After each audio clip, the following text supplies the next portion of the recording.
Kastil Besi Hitam bab 1091, menunggu. Monster tua itu membersihkan awan di sekitarnya dengan sia-sia. Setelah itu, dia terbang berkeliling sini selama beberapa menit sebelum berangkat. Masih bersembunyi di balik jarum pinus, Zhang Tai memperhatikannya dalam diam.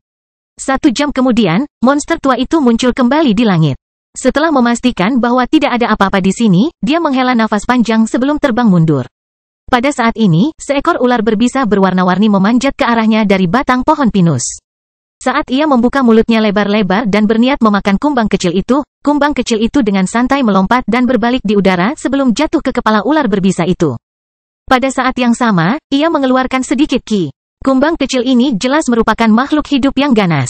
Segera setelah melepaskan ki-nya, ular berbisa itu menjadi kaku seperti anak domba yang lehernya digigit singa. Zhang Tai terbang menjauh, meninggalkan ular berbisa itu sendirian. Akibatnya, ular berbisa yang kaku itu tidak lagi melilit ranting, malah langsung jatuh dari pohon pinus. Setelah jatuh ke tanah, ia segera bangun dan melarikan diri ke rumput liar dengan cara yang memalukan. Setelah terbang menjauh dari pohon pinus, Zhang Tai mengidentifikasi arah sebelum terbang menuju lembah Pingsha dalam inkarnasi seekor kumbang kecil. Setelah terbang lebih dari 70 mil jauhnya, Zhang Tai tiba di tempat tersembunyi di alam liar. Setelah memastikan bahwa tidak ada orang yang mengikutinya, tubuh asli Zhang Tai keluar dari Castle of Black Iron. Setelah mengaktifkan efek persembunyian, Zhang Tai memasuki stratosfer sekali lagi. Setelah itu, dia terbang menuju lembah Pingsha dengan tenang dan cepat. Kekuatan ksatria surgawi sangat menakjubkan. Zhang Tai tidak tahu apakah lelaki tua itu sudah melihat dengan jelas penampilannya. Jika ada masalah, Zhang Tai mengubah penampilan dan sosoknya sekali lagi. Elang petir masih beristirahat di kastil besi hitam. Karena Zhang Tai mengkhawatirkan 4 orang tua boneka cacing berkepala 2, maka dia tidak terlalu banyak berkomunikasi dengan elang guntur untuk saat ini sebelum meninggalkan kastil besi hitam. Kini setelah elang petir kembali, setelah mengatasi krisis di lembah Pingsha, Zhang Tai punya cukup waktu untuk mencari tahu apa yang terjadi pada elang petir. Di tengah perjalanan, Zhang Tai bertemu dengan tim ksatria lain yang terbang menuju arah yang sama. Di malam hari, setelah melepaskan ki pertempurannya yang berkilauan, mereka tampak seperti meteor. Sebaliknya, dengan efek rune persembunyian tingkat master, Zhang Tai menyembunyikan ki-nya sepenuhnya dan menyatukan dirinya dengan latar belakang gelap di malam hari. Bahkan jika seseorang terbang ke arahnya secara langsung, mereka tidak dapat menemukan Zhang Tai. Setelah terbang beberapa jam, Zhang Tai sekali lagi mendekati lembah Pingsha, prefektur Longqi sekitar jam 3 pagi setelah meninggalkan lembah Pingsha selama kurang dari 1 hari. Rune penelusuran masih berada di kubah ruang bawah tanah, yang menunjukkan bahwa tidak ada yang memindahkan barang-barang itu di ruang rahasia di atas ruang bawah tanah. Oleh karena itu, Zhang Tai menjadi yakin. Ketika dia berada puluhan mil jauhnya dari lembah Pingsha, Zhang Tai mendarat di hutan lebat. Tak lama setelah itu, dia memanggil kumbang kecil itu keluar dari kastil besi hitam dan terbang menuju lembah Pingsha. Ketika dia sampai di sana, dia melihat 2 cahaya terbang keluar dari pintu masuk gua bawah tanah menuju jauh. Kedua ksatria itu mungkin tidak menemukan penemuan di ruang bawah tanah. Oleh karena itu, mereka pergi. Zhang Tai melambat sekali lagi dan terbang ke gua bawah tanah dengan kecepatan kumbang biasa. Ruang bawah tanah gelap gulita seperti besok. Semuanya tetap tidak berubah. Tidak ada orang lain di dalam. Setelah terbang mengelilingi ruang bawah tanah untuk beberapa saat, Zhang Tai mendekati kubah dan mengebor ke dalamnya dari celah. Setelah memasukinya beberapa meter, dia melihat batu kapur di sekitarnya. Kumbang kecil itu langsung mengebor batu kapur. Batu kapur yang keras itu selembut sepotong tahu bagi kumbang kecil itu. Mungkin akan sangat sulit bagi makhluk hidup lain untuk membuat lubang di atasnya. Namun, cukup mudah bagi kumbang kecil untuk membuatnya. Dalam waktu kurang dari 10 menit, sepotong kecil batu kapur di sudut gua kares rahasia yang tidak mencolok tiba-tiba bergerak sementara kumbang hitam kecil itu menampakkan kepalanya keluar dari sana. Dengan suara berdengung, dia mengibaskan debu sambil berbaring di tanah. Ada fluorit hijau di salah satu sudut ruang rahasia. Alhasil, ruang rahasia kecil yang direnovasi dengan gua kares alami ini berubah menjadi hijau. 4 wadah logam persegi hitam ditempatkan di tengah ruang rahasia dengan rapi. Zhang Tai muncul kembali di ruang rahasia. Jika tidak meninggalkan jejak, Zhang Tai melayang 10 cm di atas tanah di ruang rahasia. Zhang Tai memperhatikan 4 wadah persegi itu dengan mata berbinar. Saat dia menjalankan energi spiritualnya, 4 kontainer telah melayang di udara. Wadahnya dilengkapi dengan penutup berventilasi dan kunci canggih. Jika mereka tidak memiliki kunci, rakyat jelata hanya dapat membuka kunci tersebut dengan paksa. Namun, sangat mudah bagi Zhang Tai untuk membukanya. Di mata bunga teratai, struktur mekanis internal kunci menjadi transparan sepenuhnya. Sebagai seorang seniman ahli yang hebat, Zhang Tai baru mengetahui prinsip aktuator pembuka kunci setelah melihatnya sekilas. Tak lama setelah itu, dia mengaktifkan kemampuannya sebagai penguasa ilahi, menyebabkan aktuator pembuka kunci di kunci bergerak secara otomatis. Dengan satu klik, 4 kunci dibuka secara bersamaan sebelum melayang di udara. Tidak peduli seberapa canggih kuncinya, selama dia meliriknya, kunci itu akan terbuka secara otomatis seperti bagaimana hewan peliharaan menyapa tuannya. Kemampuan yang luar biasa. Ini mungkin unik di antara manusia. Pencuri utama manapun mungkin akan dikerdilkan oleh kemampuan ini. Ada banyak pengrajin ulung dan lebih dari satu penguasa ilahi. Seseorang mungkin juga memahami kemampuan mata bunga teratai. Namun, Zhang Tai mungkin satu-satunya di antara manusia yang bisa menggabungkan 2 profesi dan 1 kemampuan. Hasilnya, dia bisa menciptakan keajaiban dengan membuka kunci tingkat lanjut hanya dengan melihatnya sekilas. Setelah membuka kunci canggih itu tanpa sadar, Zhang Tai mengelus dagunya ketika dia menyadari bahwa kemampuannya benar-benar hebat. Dalam beberapa kesempatan khusus, kemampuan ini mungkin mengejutkan. Sejak saat itu, tidak ada lagi kunci di dunia ini. Sungguh luar biasa. Setelah menghela nafas dengan emosi selama beberapa detik di dalam hati, Zhang Tai mulai bergerak. Setelah wadah dibuka kuncinya, tutupnya dibuka, memperlihatkan 4 induk cacing boneka berkepala 2. Dilihat dari penampilannya, induk cacing boneka berkepala 2 ini memang terlihat sama menjijikkannya dengan daging busuk di dalam kaleng acar sayur. Namun mengingat efeknya, 4 induk cacing berkepala 2 ini benar-benar bisa menghancurkan kota dan negara. Siapapun di antara mereka dapat menyebabkan bencana yang tidak dapat diperbaiki selama mereka disingkirkan. Karena Zhang Tai telah merasakan kekuatan destruktif dari induk cacing boneka berkepala 2, dia tidak berani gegabah. Setelah mempertimbangkannya, ia memutuskan untuk membuat 4 induk cacing berkepala 2 itu lebih aman. Bagaimana jika seorang ksatria bayangan yang kuat atau seorang ksatria surgawi kembali untuk mencari induk cacing boneka berkepala 2? Apakah saya akan melihatnya mengambilnya dan menciptakan lebih banyak masalah? Meskipun hal itu mungkin tidak terjadi. Hal itu mungkin saja terjadi. Karena Zhang Tai tidak tahu berapa banyak kartu as yang dimiliki oleh iblis dan gereja yang mencapai surga, maka ia harus mempertimbangkan kemungkinan ini. Zhang Tai menyuntikkan segel keliaran besar bagian mengemudi yang telah ia bentuk di pagoda semua roh ke setiap induk cacing boneka berkepala 2 dari lautan pikirannya untuk mengendalikan mereka. Seperti mengendalikan hewan peliharaan. Karena Zhang Tai baru saja mencapai lantai 15 pagoda semua roh, maka ia bisa mengendalikan semua makhluk hidup di bawah tingkat 15. Induk cacing berkepala 2 adalah makhluk hidup tingkat 14, oleh karena itu, ia dapat dikendalikan oleh Zhang Tai. Setelah mencapai lantai 15 All Spirits Tower, dia menemui hambatan. Setiap langkah maju akan semakin sulit. Jika Zhang Tai ingin mencapai lantai yang lebih tinggi dan mengendalikan semua makhluk hidup di bawah level ksatria, dia harus melafalkan sutra keliaran yang luar biasa sebanyak 418.100.000 kali. Tanpa penebusan dosa selama 20 tahun, dia hampir tidak bisa bertahan. Meskipun Zhang Tai selalu mengolah sutra hutan belantara besar setiap kali dia punya waktu luang, dia tidak yakin bisa melakukannya dalam waktu 30 tahun. Setelah terpengaruh oleh anjing laut hutan belantara yang besar, keempat induk cacing boneka berkepala 2 hanya bergerak sedikit di dalam cairan wadah sebelum menjadi diam. Ketika anjing laut hutan belantara besar disuntikkan ke dalam tubuh 4 induk cacing boneka berkepala 2, patung induk cacing boneka berkepala 2 muncul di dinding lantai 15 pagoda semua roh. Pada saat yang sama, Zhang Tai menjalin hubungan misterius dengan 4 induk cacing boneka berkepala 2 dan merasakan ketergantungan dari 4 induk cacing boneka berkepala 2. Setelah melakukan ini, Zhang Tai memulihkan segala sesuatu di ruang rahasia ketampilan aslinya sebelum memulai budidaya dengan duduk di udara dengan kaki bersilang dan menunggu seseorang datang ke sini untuk mencari induk cacing boneka berkepala 2. Kastil besi hitam bab 1092 menjadi ketagihan. Rakyat jelata mungkin tidak tahan menunggu lama. Namun, Zhang Tai merasa itu cukup mudah. Dengan kemampuan multitasking, Zhang Tai dapat mengamati situasi di ruang bawah tanah dengan mata bunga teratai sambil menangkap kristal elemen air dengan tangan besar energi spiritual sehingga membentuk cakra airnya. Dalam prosesnya, dia bahkan akan menutup matanya untuk melafalkan sutra hutan belantara yang agung sebagai penyesuaian. Terkadang, ia langsung tidur siang dengan mata tertutup sambil berbaring di udara. Zhang Tai hanya menunggu mangsanya di ruang rahasia dengan sabar. Dia berencana menunggu di sana selama 20 hari. Jika tidak ada yang masuk ke dalam waktu 20 hari, dia akan mengambil 4 induk cacing boneka berkepala 2, meninggalkan bulu pelacak di sini. Jika seseorang benar-benar datang ke sini dalam waktu 20 hari, dia akan menghadapinya sesuai dengan perubahan keadaan. Pada hari pertama sejak Zhang Tai mulai menunggu di dalam ruang rahasia, 3 tim ksatria datang ke ruang bawah tanah di lembah Pingsha.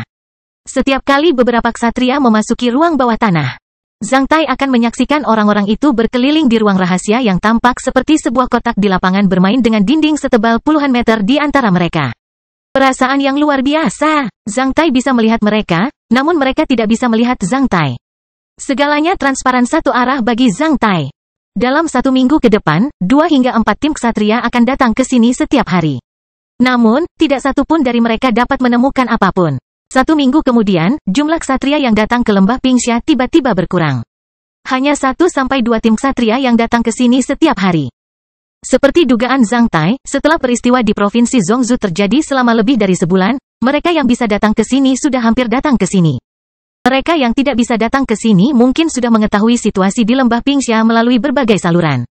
Setelah mengetahui bahwa mereka tidak dapat memperoleh informasi berguna apapun dari ruang bawah tanah ini, mereka tidak datang ke sini lagi. Setelah 3 sampai 5 hari berikutnya, lembah Pingsha menjadi sangat sepi. Terkadang, tidak ada yang datang ke sini sepanjang hari. Dalam sekejap mata, Zhang Tai telah tinggal selama 16 hari di ruang rahasia. Selama periode ini, mangsa tidak datang. Namun, Zhang Tai menyalakan cakra air skala ke-38. Selain itu, dia melafalkan sutra hutan belantara yang agung sebanyak lebih dari 500.000 kali. Tidak ada yang datang ke lembah Pingsha pada hari ke-17. Zhang Tai hampir berubah pikiran. Dia mulai berpikir bahwa dia mungkin terlalu percaya diri dengan spekulasinya. Gereja Heaven's Reaching mungkin tidak terlalu memperhatikan 4 orang tua boneka cacing berkepala 2. Mungkin, gereja yang mencapai surga terlalu teliti. Mereka mungkin menunggu beberapa bulan atau bahkan bertahun-tahun lagi. Ketika peristiwa itu benar-benar dilupakan oleh orang-orang, mereka akan kembali lagi. Kalau begitu, aku akan berangkat 3 hari lagi. Zhang Tai mengambil keputusan. Tidak peduli apa, Zhang Tai tidak bisa menunggu di sini tanpa henti. Karena Bai Suxian masih menunggunya. Wilayah karunia naga api dan sekte naga besi harus diurus olehnya. Selama 17 hari sejak dia meninggalkan Iron Dragon Airbot, Bai Suxian akan menghubunginya melalui kristal penginderaan jarak jauh 1 kali setiap 2 hari untuk memastikan bahwa Zhang Tai aman. Pada saat ini, Iron Dragon Airbot sedang diparkir di pangkalan pesawat di kota Zhongzhou dan sedang menunggu Zhang Tai. Pada malam hari ke-17 ketika Zhang Tai hampir berubah pikiran, seorang ksatria besi hitam lainnya memasuki ruang bawah tanah. Ketika ksatria ini memasuki ruang bawah tanah ini, dia mulai melihat sekeliling lautan darah yang kosong seperti yang selalu dilakukan orang lain. Setelah meliriknya, Zhang Tai langsung mengabaikannya. Namun, setelah melihat sekelilingnya sebentar, ksatria besi hitam itu tiba-tiba naik tinggi ke udara dan bergerak mengitari kubah ruang bawah tanah. Zhang Tai menjadi sedikit bersemangat, namun, dia tidak yakin apakah ada masalah dengan ksatria besi hitam ini. Selama beberapa hari ini, Zhang Tai telah melihat beberapa ksatria melihat sekeliling di udara. Beberapa dari mereka bahkan akan mengetuk masif dan kubahnya. Namun, tidak satu pun dari mereka dapat menemukan apapun. Ketika orang ini melihat sekeliling di udara sebentar dan mendekati lokasi ruang rahasia secara perlahan, jantung Zhang Tai berdebar kencang saat dia menyadari bahwa mangsanya akan datang. Ksatria besi hitam itu adalah seorang bajingan tua dengan wajah dingin. Ketika lelaki tua ini mendekati lokasi ruang rahasia, Zhang Tai yakin ada masalah dengan lelaki ini. Tak lama setelah itu, Zhang Tai menatap mata bunga teratainya dan melihat wajah asli orang yang datang. Pria ini mengenakan topeng penyamaran. Wajah di balik topeng penyamaran jauh lebih muda daripada topeng penyamaran. Sepertinya dia sedang berada di puncak hidupnya. Dengan mata yang panjang dan menyipit, dia tampak kejam, jahat, waspada dan curiga. Zhang Tai telah melihat pria ini. Tepatnya, dia telah melihat gambar pria ini di gerbang kota di negara Taixia. Dia adalah Wen Haoyun, master dari sekte Pingsha dan klan Wen, yang dicari oleh Mahkamah Agung Negara Taixia karena peristiwa tokoh berdarah di Provinsi Zhongzhou. Wen Haoyun segera mendekati pinggiran ruang rahasia. Mengambang di udara, dia meletakkan satu tangannya ke tebing tebal. Pada saat yang sama, dia melepaskan ki pertempurannya dan memecahkan sejumlah besar batu secara diam-diam. Setelah melambaikan tangannya, semua pecahan batu diteleportasi ke dalam benda teleportasi luar angkasa portabelnya alih-alih jatuh ke tanah. Ketika Wen Haoyun mulai bergerak, Zhang Tai juga ikut bergerak. Dalam sepersekian detik, Zhang Tai melirik ruang rahasia dan memastikan bahwa dia tidak meninggalkan jejak apapun di dalamnya. Setelah itu, dia kembali ke Castle of Black Iron. Pada saat yang sama, seekor kumbang hitam kecil muncul dan bersembunyi di dasar wadah hitam sambil menyembunyikan kinya. Bagian bawah keempat wadah itu polos. Namun, terdapat tepi setinggi 3 cm di sekeliling setiap bagian bawah, yang digunakan untuk menopang dan mencegah bagian bawah aus. Karena adanya sedikit perbedaan berat antara induk cacing berkepala 2 tersebut dengan cairan di dalam 4 wadah. Zhang Tai tidak akan mudah ditemukan oleh orang-orang saat bersembunyi di dasar salah satu wadah. Sedangkan untuk seorang ksatria, selama dia membuat keputusan, batu setebal puluhan meter tidak bisa menghalanginya sama sekali. Bersembunyi di sana, Zhang Tai hanya merasakan tanahnya sedikit bergetar. Dalam waktu kurang dari 5 menit, Wen Haoyun telah membuat lubang di tebing ruang rahasia dan mengebor ke dalam. Setelah memasuki ruang rahasia, Wen Haoyun melihat sekeliling ruang rahasia dengan mata berbinar.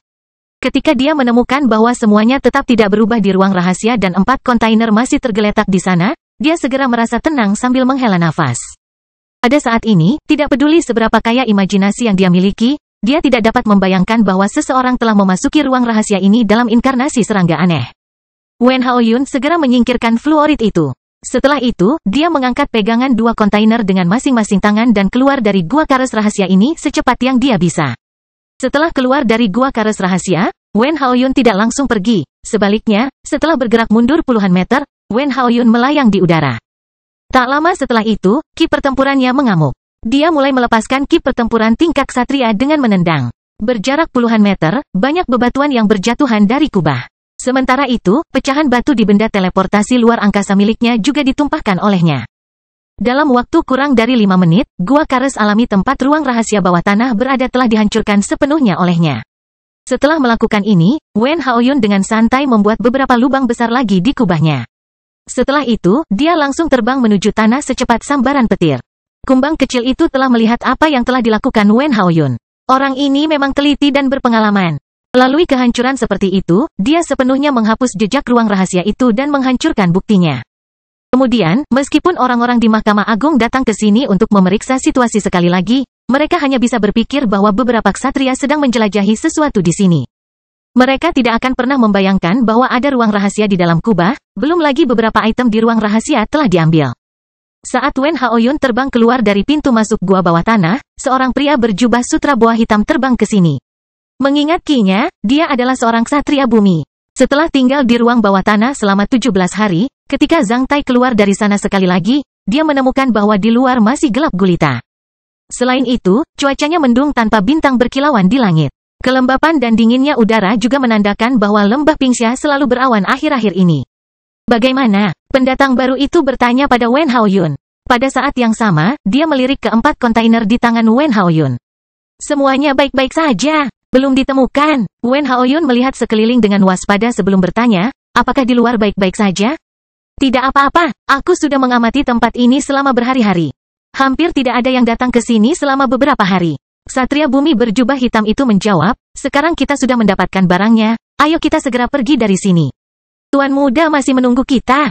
Benar, Wen Haoyun mengangguk. Setelah itu, mereka semua terbang ke kejauhan tanpa bersuara. Jika diperhatikan oleh orang lain, mereka tidak melepaskan kilau ki pertempuran mereka ketika meninggalkan lembah Pingxia. Sebab, kecepatan terbang mereka hanya sekitar 200 mil per jam pada ketinggian yang relatif lebih rendah. Baru setelah mereka terbang lebih dari 60 mil jauhnya dari lembah Pingxia dan memasuki alam liar barulah mereka bersembunyi di 2 tempat untuk memastikan bahwa tidak ada yang mengikuti mereka. Setelah itu, mereka berkumpul kembali sambil terbang jauh seperti 2 meteor dengan kecepatan tinggi.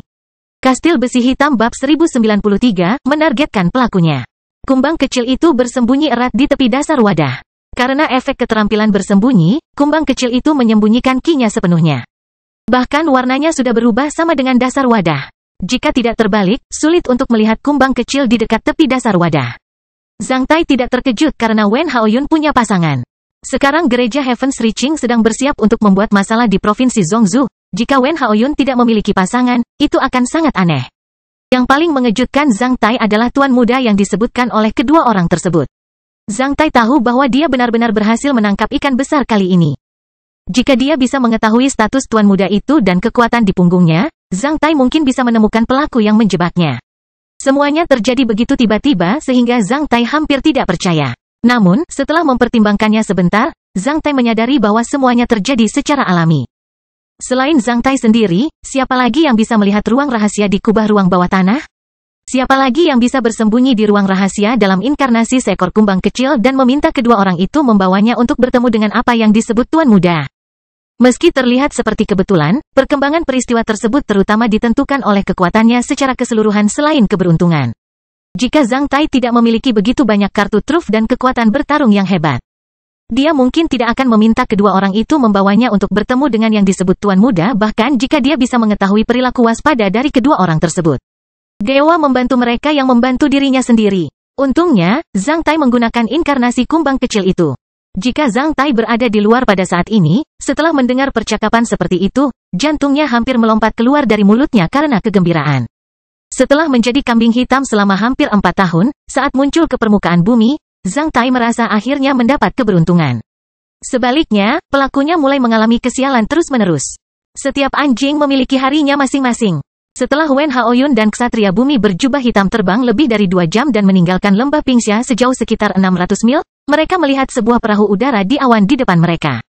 Ini adalah kapal udara emas yang panjangnya lebih dari 500 meter, spesifikasi dan kehebatannya bahkan bisa menandingi Iron Dragon Airboat. Sebagai bekas kapal udara dari Sekte Fantasi Taiyi, salah satu dari 7 sekte teratas di negara Taixia, kapal udara naga besi sungguh luar biasa. Saat melihat airboat ini, Zhang Tai tahu bahwa Tuan Muda pasti ada di airboat ini. Selain itu, kekuatan di balik airboat ini pasti sangat menakutkan juga. Wen Haoyun dan Ksatria Bumi berjubah hitam itu bergerak sangat cepat. Nampaknya mereka berdua membawa alat-alat yang digunakan untuk berkomunikasi dengan orang-orang di airboat tersebut. Pasalnya, pintu palka di salah satu sisi airboat telah dibuka secara diam-diam saat mereka tiba. Zhang Tai bertanya-tanya berapa banyak pembangkit tenaga listrik yang ada di kapal udara ini. Mungkin ada seorang ksatria bayangan di dalam. Jika dia memasukinya dengan cara ini, bahkan dalam inkarnasi seekor kumbang kecil, dia mungkin juga menghadapi bahaya yang tidak dapat diprediksi. Karena ada begitu banyak keahlian rahasia di negara Taixia, Zhang Tai tidak yakin apakah dia akan ditemukan di dalam. Sebelum memasuki airboat, Zhang Tai menjadi sedikit ragu. Namun, dalam sepersekian detik, keraguannya digantikan oleh ketegasannya. Tidak ada usaha, tidak ada hasil. Ini adalah kesempatan terbaik. Jika dia tidak berani melakukan ini, dia sebaiknya kembali ke kastil besi hitam untuk menjalani kehidupan yang damai dan santai. Jika dia melewatkan kesempatan langka seperti itu, dia hampir tidak akan mendapatkan kesempatan kedua. Ketika Zhang Tai memikirkan hal ini, dia bertekad untuk memandang Tuan Muda itu dengan mempertaruhkan nyawanya. Wen Haoyun dan Ksatria Bumi berjubah hitam dengan mudah memasuki perahu udara. Saat mereka memasukinya, pintu palka telah ditutup sementara seorang penjaga lapis baja menyambut mereka di pintu masuk. Atas perintah Tuan Muda, ketika kamu kembali, kamu bisa pergi ke aula penantian bulan. Wen Haoyun dan Ksatria Bumi berjubah hitam itu mengangguk satu sama lain sebelum berjalan menuju bagian dalam airboat tanpa suara. Tetap berada di dasar wadah logam, Zhang Tai diam-diam melirik ke sekeliling bagian dalam airboat ini. Airboat ini sangat mewah dan megah. Iron Dragon Airboat menampilkan cita rasa dan suasana sekte fantasi Taiyi. Sebaliknya, airboat ini menampilkan kemewahan yang tak terbayangkan. Dinding di kedua sisi lorong di dalam airboat terbuat dari emas murni, dengan berbagai pemandangan dan pola yang indah. Yang lebih dilebih-lebihkan, perhiasan dan pola dekoratif di lantai dilapisi dengan kristal mitril dan elemen tanah. Selain itu, ada karya seni dan koleksi berharga di setiap beberapa meter di kedua sisi lorong. Karya-karya dan koleksi tersebut memiliki ciri yang sama, yaitu tidak ada satupun yang berasal dari zaman ini. Ini adalah pertama kalinya Zhang Tai melihat banyak dari mereka. Selain itu, penjaga lapis baja di atas LV-10 berdiri dengan tenang di kedua sisi lorong. Meskipun Zhang Tai terbiasa menjadi orang yang boros, dia masih sedikit tercengang melihat tata letak di dalam airboat ini. Bahkan sekte fantasi Taiyi mungkin terlihat kerdil di hadapan kemewahan ini. Mengingat tata letaknya yang begitu flamboyan, Zhang Tai menyadari bahwa sangat sedikit kekuatan di negara Taixia yang dapat menandingi kekuatan di balik kapal udara ini. Namun, kekuatan sekuat itu berkolusi dengan gereja mencapai surga dan para iblis untuk menggulingkan negara Taixia. Oleh karena itu, jantung Zhang Tai berdebar kencang. Setelah Wen Haoyun dan Ksatria Bumi berjubah hitam itu berbelok ke dua sudut dan naik ke atas, mereka akhirnya sampai di depan gerbang emas yang cemerlang. Saat mereka mendekat, gerbang emas telah terbuka. Kedua pengawal itu membawa sketsa yang ditutupi kain putih. Ada noda darah segar di kain putih itu.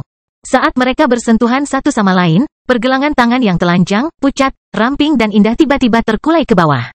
Ini adalah pergelangan tangan seorang wanita. Ada gelang hijau yang terbuat dari batu abadi di pergelangan tangannya. Namun, pemilik gelang tersebut telah kehilangan nyawanya. Kedua penjaga, Wen Haoyun dan Ksatria Bumi berjubah hitam itu sama sekali tidak merasa aneh seolah-olah itu adalah sepotong kayu, babi atau anjing di bawah kain putih, bukannya orang mati. Ketika Wen Haoyun dan Ksatria Bumi berjubah hitam memasuki gerbang, para penjaga di luar gerbang dengan sadar menutup gerbang dari luar. Setelah gerbang ditutup, aula diisolasi sepenuhnya. Aula di depan Zhang Tai luasnya 1000 meter persegi. Segala sesuatu di aula itu sangat mewah. Ada tempat tidur besar di tengah aula. Selain itu, beberapa gadis sedang bermain air sambil tertawa di kolam renang di aula.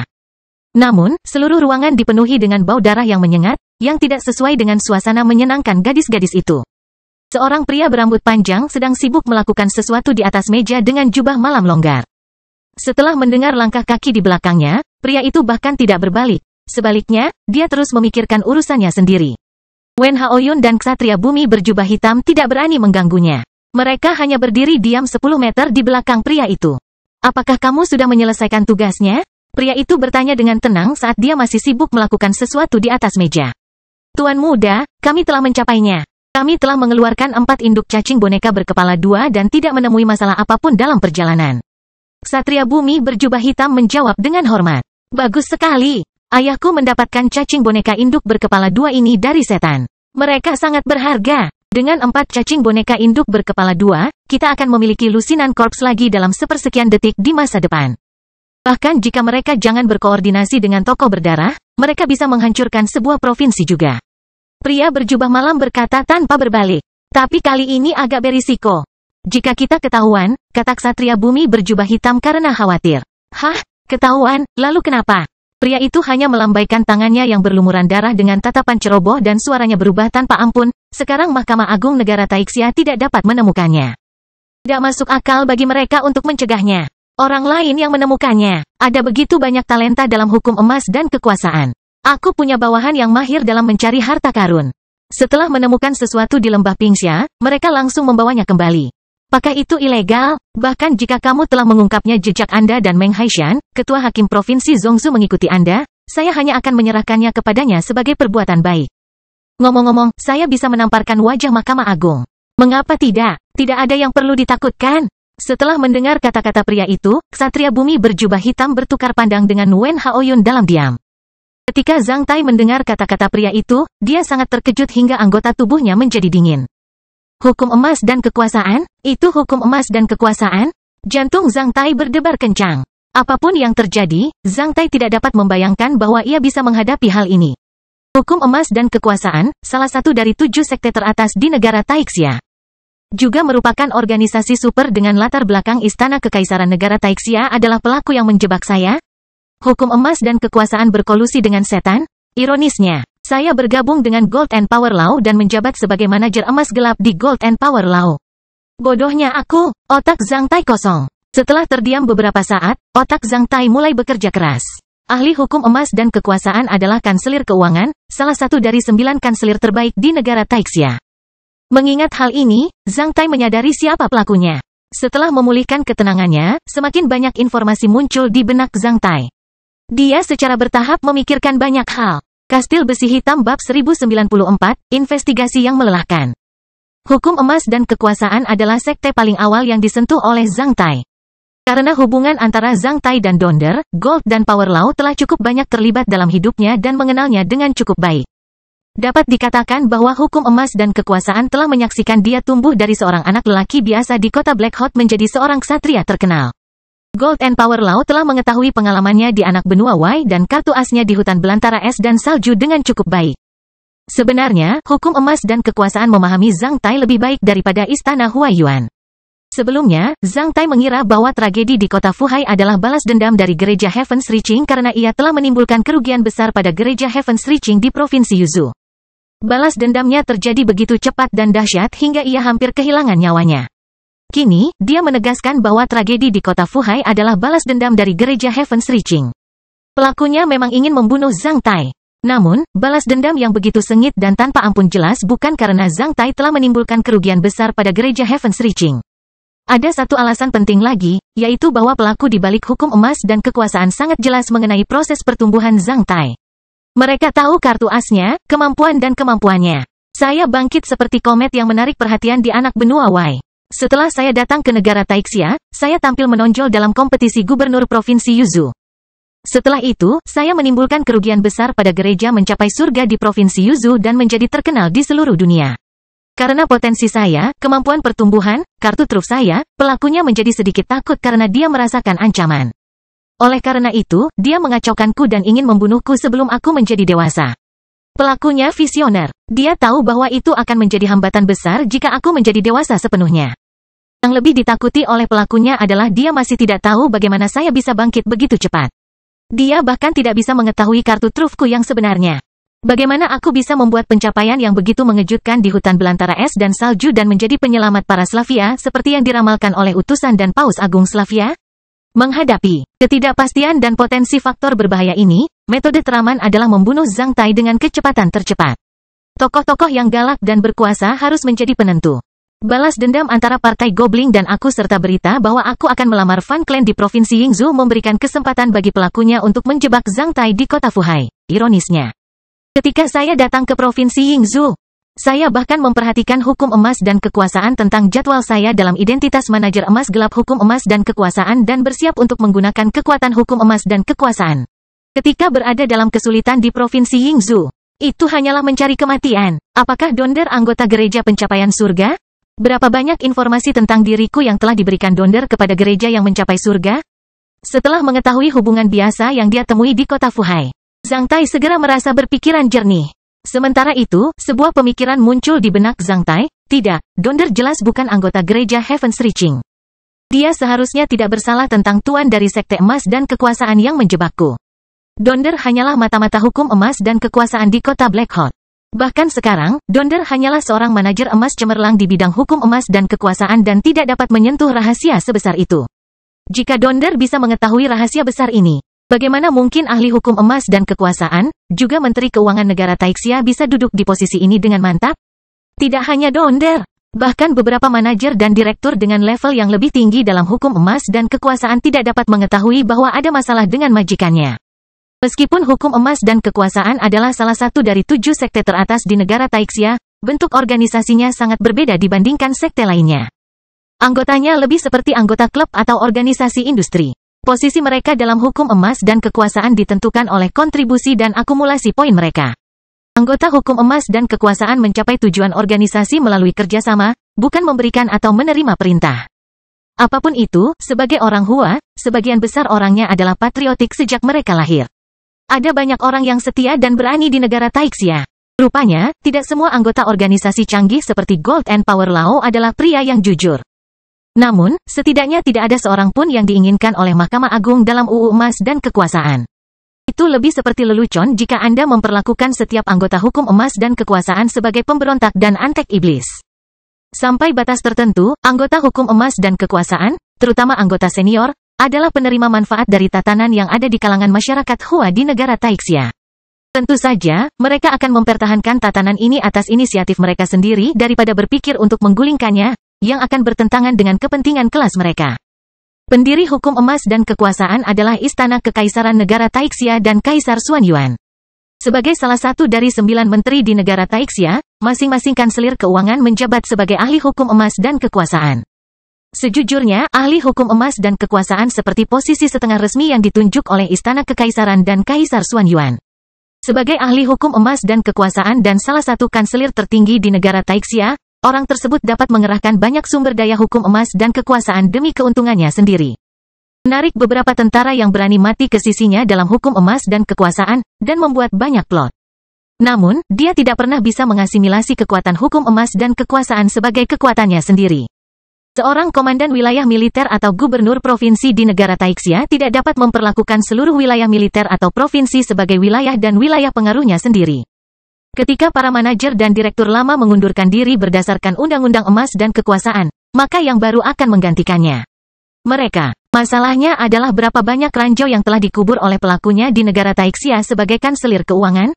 Salah satu ranjau telah diledakkan. Bagaimana dengan ranjau lainnya? Berapa banyak kekuatan yang telah ditarik oleh pelakunya ke sisinya dalam hukum emas dan kekuasaan? Pertanyaan pertama di luar kemampuan Zhang Tai. Zhang Tai merasa bahwa pertanyaan ini seharusnya dipertimbangkan oleh 3 kanselir teratas dan Kaisar Xuanyuan dari negara Taixia, bukan dirinya. Adapun pertanyaan kedua, sejak dia memasuki Airbot ini, tidak ada satupun orang di Airbot ini yang baik. Orang-orang ini seharusnya adalah bawahan terpercaya dari pelakunya dan para bestard dari gereja yang mencapai surga yang bisa mengetahui rahasia utama. Tuan muda ini mungkin adalah keturunan langsung pelakunya. Mengingat kinya, tuan muda ini juga harus menjadi seorang ksatria bumi. Karena dia baru saja berada di dalam Airbot ini untuk sementara waktu, Zhang Tai tidak yakin apakah ada orang di atas ksatria bayangan di ruangan lain di Airbot ini. Namun, mengingat situasi ruangan ini, mungkin semua ksatria di Airbot ada di sini. Jika ada ksatria tingkat tinggi, dia akan muncul ketika Wen Haoyun dan ksatria bumi berjubah hitam itu kembali dengan 4 orang tua cacing boneka berkepala 2. Zhang Tai menjadi berpikiran jernih ketika dia memikirkan pertanyaan-pertanyaan ini. Apa yang harus saya lakukan sekarang? Ketika Zhang Tai memikirkan semuanya, tuan muda itu akhirnya berbalik dari meja. Mengingat penampilannya, pria itu berusia 20-an. Namun, sekarang dia sudah menjadi seorang ksatria bumi, sulit untuk menilai usia sebenarnya hanya dari penampilannya. Pria itu terlihat sangat tampan namun sedikit jahat. Ada lebih banyak bagian putih daripada bagian hitam di matanya. Dalam jubah malam yang longgar, kulit dan betisnya yang seperti peralatan putih terlihat. Selain itu, dia tidak memakai sepatu. Saat bertelanjang kaki, dia terlihat agak lemas dan santai. Selain ikat pinggang, Zhang Tai ragu pria ini mengenakan apapun di dalam jubah malamnya. Ketika pria itu berbalik, Zhang Tai melihat karyanya dan beberapa peralatan berlumuran darah di atas meja. Karyanya adalah lengan seorang wanita dengan tangan yang dibenamkan dalam obat transparan dari botol kristal khusus yang tertutup rapat. Memegang sekuntum bunga, bunga itu pucat dan tak bernyawa seperti dibekukan. Melihat tangan ini, pria itu menghela nafas dengan puas sebelum membersihkan tangannya yang berdarah dengan handuk. Pada saat yang sama, dia memberitahu Wen Haoyun dan ksatria bumi berjubah hitam itu, ini adalah tangan putri negeri Ceku di anak benua Golden Rock. Tangan wanita ini dirawat dengan baik sejak dia masih muda.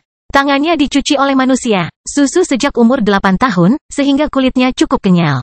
Hingga saat ini, kulitnya masih sama seperti gadis kecil berumur 8 tahun. Selain itu, ada profesi lokal bernama Master Koreksi Tulang di Golden Rock anak benua. Ahli koreksi tulang secara bertahap dapat mengoreksi bentuk dan penampilan tulang seseorang dengan kekuatan eksternal. Ahli koreksi tulang telah menghabiskan banyak waktu di tangannya. Oleh karena itu, jari-jarinya tampak montok dan ramping. Saat dia mencapai orgasme, ki dan darah di lengannya sangat aktif. Selain itu, kulitnya terlihat sedikit kemerahan. Dengan efek dari metode penyegaran sirkulasi darah, ki dan darah tangan ini dapat tetap tidak berubah untuk waktu yang lama. Di antara 200 koleksi kecantikan saya yang lain tangan, yang ini setidaknya bisa menduduki peringkat 10 besar. Sayangnya, saya khawatir saya hampir tidak dapat menemukan koleksi sempurna lainnya seperti ini dalam beberapa tahun ke depan. Wen Haoyun dan ksatria bumi berjubah hitam itu memperhatikan lengan patah itu dengan mata berkaca-kaca karena mereka tidak merasa bahwa lengan wanita yang sudah mati itu indah sama sekali. Namun, setelah mendengar kata-kata ini, Zhang Tai merasa sangat ketakutan. Ini adalah pertama kalinya dia bertemu dengan orang mesum, bajingan, dan bajingan yang senang mengoleksi bagian dan organ tubuh wanita. Ketika Zhang Tai memikirkan tentang mayat yang dibawa oleh 2 penjaga di bawah kain putih ketika dia memasuki ruangan ini sementara niat membunuh mengamuk di benaknya. Betapa ngeri dan putus asanya wanita itu saat dibunuh. Pria yang bercinta dengannya tiba-tiba memotong lengannya dan suka mengoleksinya. Dasar mesum, dasar brengsek. Zhang Tai tidak langsung melancarkan serangan, dia hanya mendengarkan percakapan mereka. Kastil Besi Hitam bab 1095, berbahaya. Mungkin beberapa tahun kemudian, tuan muda akan memiliki koleksi yang lebih baik. Sebagian besar putri di klan besar cantik. Ksatria wanita di sekte besar lebih unggul. Jika tuan muda mewujudkan mimpinya, seorang putri dari negeri Ceku bukan apa-apa. Banyak keindahan di negara Taixia adalah milikmu, tuan muda. Saat ksatria bumi berjubah hitam itu mengucapkannya. Pria yang dipanggil tuan muda itu tertawa terbahak-bahak, hahaha, aku suka kata-katamu. Itu dalam perang suci, para putri di anak benua menjadi tidak berharga. Namun, wanita ini masih bermimpi tentang hal itu. Menikah denganku dan bertemu ayahku di Bukit Xuanyuan. Betapa konyolnya dia, saat aku memotong lengannya, dia terlihat sangat cantik. Akhirnya, sebelum aku membunuhnya, dia ketakutan setengah mati. Anak benua itu menderita karena boneka-boneka iblis. Setelah beberapa tahun, sulit untuk melihat situasi yang dihadapi klan-klan besar di negara Taixia. Klan-klan besar sebenarnya berkonsentrasi untuk menghasilkan keuntungan. Segala sesuatunya harus berada di bawah kendali guru demi kelangsungan jangka panjang kuil jiwa berdarah kita dan penghinaan karena kuil jiwa berdarah telah dimusnahkan oleh 7 sekte teratas di negara. Wen Haoyun menjilat sepatu tuan muda itu. Bukankah itu gereja yang mencapai surga? Mengapa kuil itu berubah menjadi kuil jiwa berdarah? Apakah gereja mencapai surga ada hubungannya dengan kuil jiwa berdarah yang telah dimusnahkan? Sebuah keinginan muncul di benak Zhang Tai saat jantungnya berdebar kencang. Dalam kesempatan tersebut, perbincangan santai beberapa orang mengandung banyak informasi. Ayahku telah berada di Bukit Xuanyuan selama bertahun-tahun. Ia menanggung kesulitan untuk merencanakan pembalasan. Tahta Kaisar Xuanyuan harus diambil alih oleh orang-orang yang berbudi luhur, bukan hanya dimiliki oleh klan manapun. Seperti halnya dalam Perang Suci, dengan bantuan para iblis, Ini adalah kesempatan bagus bagi kita untuk menggulingkan pemerintahan negara Taixia. Tuan muda itu melambaikan tangannya sambil berkata dengan murah hati. Karena kegembiraan, pipinya yang seputih salju bahkan memerah, yang terlihat agak jahat. Tuan muda, Tuan mengatakan bahwa gelombang elemen beberapa bulan yang lalu tidak dibangkitkan oleh pangeran manapun dari negeri Taixia. Sutra Dewa Xuan Yuan mungkin telah bocor. Meskipun rumah tangga kekaisaran di Bukit Xuan Yuan tampak tenang, sebenarnya mereka merasa cemas. Seperti semut di wajan panas. Menteri Urusan Kerabat Kekaisaran, salah satu dari 9 menteri telah meninggalkan Bukit Xuan Yuan selama lebih dari 2 bulan. Secara dangkal, menteri sedang memeriksa wilayah pribadi dan prefektur semua pangeran. Sebenarnya, dia sedang mencari orang yang membangkitkan gelombang elemen. Keluarga kekaisaran di negara Taixia terlalu licik. Ini mungkin merupakan berita palsu bahwa keluarga kekaisaran sengaja melepaskan ular itu dari lubangnya. Dalam kekacauan ini, mereka yang memiliki motif tersembunyi akan menunjukkan diri mereka dan ditangkap semua. Dalam satu draft, Tuan muda itu menyipitkan matanya sementara pandangan aneh melintas. Kami tidak dapat meliput berita bahwa Kaisar Xuan Yuan hilang lagi. Keluarga kekaisaran di negara Taixia harus melakukan sesuatu untuk menstabilkan situasi secara keseluruhan. Situasi negara Taixia secara keseluruhan telah berada di bawah kendali Tuan. Seluruh negara akan menjadi kacau. Mereka tidak dapat menstabilkannya sama sekali. Semakin kacau negeri Taixia, semakin besar kemungkinan ayahku akan menggulingkan Bukit Xuan Yuan. Tuan muda itu tersenyum sambil melambaikan tangannya. Baiklah, bawakan aku 4 orang tua boneka cacing berkepala 2. Wen Haoyun dan Ksatria Bumi berjubah hitam membuka 4 wadah dengan kunci, memperlihatkan 4 induk cacing boneka berkepala 2. Tuan muda berjalan ke sini dan memperhatikan mereka dengan serius. Lumayan, barang-barang yang disediakan oleh iblis ini memiliki vitalitas yang kuat. Sayangnya, jika lautan darah di provinsi Zhongzhou tidak dihancurkan, setelah beberapa hari, 4 induk cacing boneka berkepala 2 akan memainkan peran mereka dengan koordinasi pasukan tokoh berdarah. Bawahan yang rendah hati ini tidak berguna. Tolong hukum saya, Tuan muda. Wen Haoyun buru-buru menundukkan kepalanya untuk mengakui kesalahannya. Peristiwa di lembah Pingsha bukan salahmu. Suara Tuan muda berubah dingin dengan cahaya mata berdarah yang berkilauan. Kami telah mengkonfirmasi berita dari Bukit Xuan Yuan. Setelah rencana pembunuhan kami di kota Jinwu gagal, klan Zhang dari istana Huaiyuan menemukan mata-mata kami di kota Jinwu. Setelah itu, mereka memberitahu pihak tersebut Mahkamah Agung. Pengadilan Provinsi Zhongzhou mengirim elitnya untuk menangkap para pembunuh di lembah Pingsha dan menemukan hubungan antara peristiwa ini dan tragedi di kota Fuhai. Mereka bahkan tidak tahu bahwa ada lautan berdarah di bawah lembah Pingsha. Para pembunuh dan mata-mata kita di kota Jinwu telah bersiap dengan baik untuk menghadapi keadaan darurat. Bahkan jika mereka gagal dalam pembunuhan dan mengungkap diri mereka sendiri, mereka tidak akan pernah membocorkan informasi apapun kepada orang lain. Bagaimana Istana Huaiyuan bisa mendapatkan informasi intelijen dari mereka? Ksatria Bumi berjubah hitam bertanya dengan suara ragu. Tidak ada yang sempurna di dunia ini. Kalau tidak, Kaisar Xuan Yuan tidak akan hilang. Kita bahkan tidak tahu apakah dia masih hidup atau tidak. Hanya bisa dikatakan bahwa kita telah meremehkan orang lain. Aku tidak pernah membayangkan bahwa Istana Huaiyuan bisa merusak rencana besar kita beberapa kali selain Zhang Tai. Kita harus membalas mereka karena ini. Bolehkah saya mengetahui rencana Anda? Tuan muda, setelah pertemuan harta karun dalam hukum emas dan kekuasaan berakhir dalam beberapa hari, kalian berdua pergi ke Provinsi Yuzhou. Kata Tuan muda dengan mata berkedip-kedip yang aneh. Wen Haoyun bertukar pandang dengan Ksatria Bumi berjubah hitam itu karena mereka berdua tahu apa yang dipikirkan lawannya. Gubernur Provinsi Yuzhou berasal dari Istana Huaiyuan. Selain Zhang Taixuan yang merupakan seorang Ksatria Bumi, Istana Huaiyuan memiliki beberapa tetua klan. Terlebih lagi, Istana Huaiyuan adalah tiran lokal di Provinsi Yuzhou, yang memiliki pengaruh besar baik secara resmi maupun di kalangan masyarakat. Hanya dengan bersiul, mereka bisa bertemu banyak orang sekaligus. Selain itu, Provinsi Yuzhou baru saja didirikan. Karena Provinsi Yuzhou terpencil, kami tidak memiliki yayasan sama sekali di Provinsi Yuzhou. Tidak apa-apa bagi kami untuk mengirimkan beberapa pembunuh dan tikus tanah untuk menakut-nakuti Istana Huaiyuan, namun, jika 2 ksatria dikirim untuk melawan Istana Huaiyuan, kita tidak akan pernah berada dalam posisi yang menguntungkan, kita bahkan mungkin kehilangan nyawa kita. Setelah mempertimbangkan hal tersebut dengan cara seperti ini, maka ksatria tanah berjubah hitam itu akhirnya bertanya, Tuan muda, setelah kejadian di kota Jinwu, Istana Huaiyuan pasti telah melakukan tindakan pencegahan terhadap serangan-serangan lainnya. Selain itu, perintah penangkapan Zhang Tai telah dibatalkan. Dia mungkin kembali ke Provinsi Yuzhou kapan saja. Selain itu, saya pernah mendengar bahwa Sekte Keberuntungan Surga memiliki hubungan khusus dengan Istana Huaiyuan. Ketiga putra Zhang Tai sedang belajar di Sekte Keberuntungan Surga. Setelah Zhang Tai dicari, Sekte Keberuntungan Surga bahkan diberangkatkan pembangkit tenaga listrik tingkat ksatria untuk melindungi kota Jinwu. Kami berdua tidak takut mati. Tetapi jika kami benar-benar ingin melawan Istana Huaiyuan di Provinsi Yuzhou, kami mungkin sedikit lemah. Siapa yang menyuruhmu untuk melawan Istana Huaiyuan sampai mati? Ada banyak cara untuk menyerang Istana Huaiyuan. Kamu hanya perlu mencari kesempatan untuk melakukan sesuatu untukku. Bolehkah aku mengetahui detailnya? Bawakan aku istri Zhang Tai. Kastil Besi Hitam bab 1096, niat membunuh mengamuk. Istri Zhang Tai, Wen Haoyun bertukar pandang dengan ksatria bumi berjubah hitam itu. Benar, ketiga istri Zhang Tai. Meskipun mereka bukan Hua, mereka terlihat baik. Tuan muda itu memperlihatkan senyuman jahat dengan mata berbinar-binar. Aku pikir Istana Huaiyuan dan Sekte Keberuntungan Surga akan mengirim para ksatria untuk melindungi istri-istri Zhang Tai, tidak peduli berapa banyak ksatria yang mereka miliki. Oleh karena itu, tidak sulit bagimu untuk melakukannya. Anda bisa menemukan kesempatan untuk membawakan saya 3 istri Zhang Tai. Dengan lebih banyak wanita asing. Koleksi saya akan lebih menarik. Memang tidak sulit bagi kami untuk membawakanmu 3 wanita.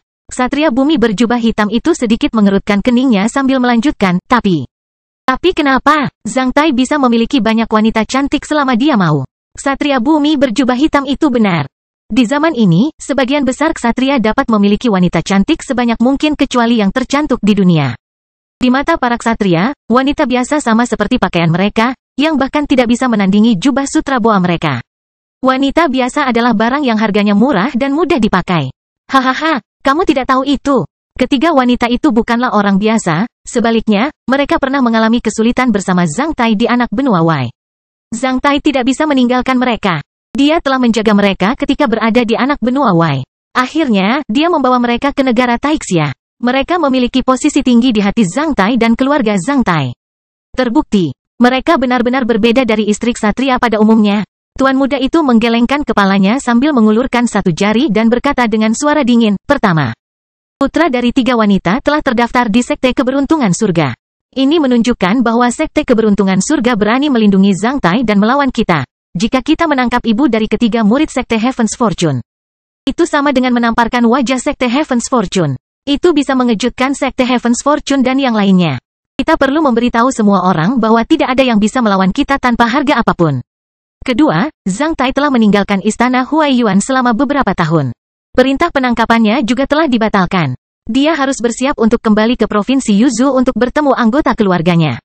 Menurut pengetahuanku tentang Zhang Tai, orang ini adalah seorang pria yang penuh perasaan. Selain itu, hubungan antara dia dan Istana Huaiyuan tidak sedalam dan intim seperti yang dibayangkan oleh orang luar. Kedua pihak memiliki konflik di anak benua Wei. Istana Huaiyuan bahkan telah menghukum Zhang Tai dan mengusirnya dari lembaga pelatihan elit dari klan Zhang. Jika ketiga istri Zhang Tai terbunuh, Zhang Tai pasti akan kembali dan mengeluh tentang Istana Huaiyuan karena tidak melindungi mereka dengan baik. Zhang Tai telah melakukan terlalu banyak perbuatan baik untuk Istana Huaiyuan. Ketika dia kembali ke rumahnya dan mendapati bahwa Istana Huaiyuan tidak bisa melindungi istrinya, tidak ada seorang pun yang bisa tetap tenang dan tidak menyalahkan Istana Huaiyuan. Itu sama dengan mengubur duri dan benih permusuhan antara Zhang Tai dan Istana Huaiyuan. Duri dan benih ini setidaknya bisa melemahkan kesatuan Istana Huaiyuan. Jika kita bisa mengoperasikannya dengan lebih baik, kita bahkan akan terpecah dan menyebabkan kekacauan internal Istana Huaiyuan. Ketiga, Zhang Tai terlalu terkenal. Rencana kami di kota Fuhai tidak membunuhnya. Sebaliknya, kami menjadikannya ksatria besi hitam paling terkenal di antara manusia dan membentuknya sebagai pahlawan. Hasilnya, semua orang tahu bahwa dia adalah seorang laki-laki. Perasaan. Bahkan aku sedikit iri padanya. Ini bukanlah perlakuan yang seharusnya dinikmati oleh lawan atau musuh kita. Tuan muda itu mencibir dengan suara cemburu dan gila yang kuat. Dia baru saja lahir di kota Black Hawk. Bagaimana dia bisa lebih terkenal dariku? Bagaimana dia bisa lebih populer dariku? Aku akan menghancurkannya. Sekalipun aku tidak bisa bunuh dia untuk saat ini, aku akan membuatnya gila dan menjadikannya bahan tertawaan semua orang di dunia. Aku ingin melihat apakah dia masih bisa menulis memoir di forum Mountain of Brightness dan terus tampil sebagai pahlawan akar rumput dan pria berperasaan yang menggerakkan begitu banyak orang ketika bagian tubuh istrinya menjadi koleksi orang lain dan semua orang di dunia tahu bahwa istrinya telah dijual ke rumah bordil terendah dan disetubuhi oleh banyak pria setiap hari. Zhang Tai punya istri lain? Orang ini istimewa. Itu sebabnya ayahku memberikan perhatian khusus padanya. Kamu mungkin tidak mengenal pria ini dengan baik. Pria ini memiliki wanita lain di anak benua Wei, yang juga telah melahirkan bayi untuknya. Agar dia tidak waspada, ayahku tidak memperingatkan hubungan orang ini di anak benua Wei. Ah, Tuan Muda terlalu bijaksana. Wen Haoyun menyanjungnya sekali lagi, tak terbayangkan kalau ketiga wanita itu bisa begitu berpengaruh. Ketika negeri Taixia berada dalam kekacauan besar, tak seorang pun akan mempedulikannya lagi. Saat itu, aku akan berkunjung ke anak benua Wei untuk melihat wanita dan anak-anaknya di tanah tandus itu, hehehe. Setelah mengatakan itu, Tuan Muda itu melontarkan senyuman yang sangat jahat. Siapapun saat ini dapat mengidentifikasi bahwa apa yang disebut melihat tidaklah sesederhana itu. Wen Haoyun dan ksatria bumi berjubah hitam itu juga tertawa terbahak-bahak. Ketika ketiga Bestard itu tertawa, mereka tidak tahu bahwa itu adalah tawa terakhir mereka di dunia ini. Di tengah tawa mereka, seseorang tiba-tiba muncul di sisi mereka dari kehampaan. Pria itu membuka matanya lebar-lebar dengan mata geram dan berdarah. Di saat yang sama, rambutnya berdiri seperti duri landak. Dia melepaskan amarah yang membara dan niat membunuh daripada ki pertempurannya. Saat melihat Zhang Tai, kedua ksatria bumi dan ksatria besi hitam saat ini menjadi takjub dan bingung. Karena mereka tidak dapat membayangkan orang yang hidup tiba-tiba muncul di hadapan mereka tanpa pertanda apapun. Sebagai ksatria, mereka bahkan bisa merasakan jejak pergerakan seekor kutu kecil yang melompat keluar. Bagaimana mungkin orang hidup tiba-tiba muncul di depan ketiga orang itu ketika mereka sedang berbicara satu sama lain? Oleh karena itu, dalam sepersekian detik, ketiga ksatria itu tidak dapat menemukan alasannya. Setelah itu, tidak peduli apakah mereka ingin mengetahui alasannya. Naluri mereka memungkinkan mereka untuk merespons bahaya yang mungkin terjadi dengan melepaskan pertempuran perlindungan ki atau bergerak mundur. Sebagai ksatria, mereka semua memiliki kecepatan responsif yang sangat tinggi, terutama dua ksatria bumi. Tidak peduli seberapa cepat mereka merespons, mereka harus meluangkan waktu untuk menyelesaikan seluruh rangkaian tindakan mulai dari terkejut, waspada hingga membuat reaksi. Mereka membutuhkan 3 momen untuk bereaksi, namun, Zhang Tai hanya membutuhkan 1 saat untuk melancarkan serangan. Meski mereka bertiga, Zhang Tai bisa bergerak 2 kali lebih cepat dari mereka semua. Terkadang, seorang ksatria tanpa tindakan pencegahan apapun bahkan bisa dibunuh oleh seseorang di bawah level ksatria. Namun, pada saat ini, Zhang Tai lah yang mengamuk di pihak mereka. Pembunuhnya bukan hanya seorang ksatria bumi yang kuat tetapi juga seorang penguasa ilahi yang menakutkan. Saat dia memikirkannya, dia akan melepaskan serangan dalam hitungan detik. Penguasa ilahi bisa menjadi pembunuh dan pembunuh yang paling menakutkan. Tidak ada ksatria yang bisa berada dalam kondisi bertahan sepanjang waktu, namun selama seorang penguasa dewa memikirkannya, dia bisa melancarkan serangan fatal kepada siapapun saat ini secepat sambaran petir. Matilah, Zhang Tai meraung, sementara angin dingin dan kencang bertiup. Akibatnya, semua yang ada di ruangan itu membeku karena angin kencang yang sedingin es. Sambil tersenyum tipis, sebelum Wen Haoyun memperlihatkan ekspresi tercengangnya, pukulan hebat Zhang Tai telah tiba. Tampaknya Wen Haoyun ingin menahan pukulan Zhang Tai dengan mengangkat tangannya, namun, sebelum tangannya terangkat ke dada, Zhang Tai telah meninju wajahnya. Akhir-akhir ini, Wen Haoyun, penguasa sekte Pingsha, terkenal kejam di seluruh negeri Taixia. Gambarnya telah digantung di gerbang kota semua kota kelas A di seluruh negara Taixia. Dengan pukulan Zhang Tai, kepalanya hancur total. Otaknya melesat ke arah wajah tuan muda sialan itu dan ksatria bumi berjubah hitam seperti pita warna-warni dan kembang api. Ksatria bumi berjubah hitam ingin melepaskan ki pertempuran pelindungnya. Tuan muda terkutuk itu ingin melepaskan ki pertempuran pelindungnya juga. Di saat yang sama, dia ingin mundur dengan cepat untuk menjauh dari si pembunuh. Kastil Besi Hitam Bab 1097, Pukulan Besi. Saat ini, ketiga orang itu berjuang dengan sia-sia. Saat Zhang Tai melancarkan serangannya, hasilnya telah ditentukan. Sebelum otak Wen Haoyun melesat kedua ksatria bumi yang baru saja tertawa, sesuatu yang lain datang. Itu adalah pedang dan pedang. Ketika Zhang Tai masuk, pedang dan pedang itu tergantung di dinding ruangan. Bertatahkan berbagai permata, sarung pedang dan pedang tampak cukup cemerlang. Sepertinya itu hanya hiasan di ruangan ini. Padahal dekorasi di ruangan ini tidak biasa. Setidaknya itu adalah senjata yang sangat tajam yang dapat membelah besi seolah-olah itu adalah lumpur. Ketika Zhang Tai masih menjadi seorang ksatria besi hitam, dia sudah mampu membunuh Baron Iblis sebagai penguasa dewa, belum lagi sekarang.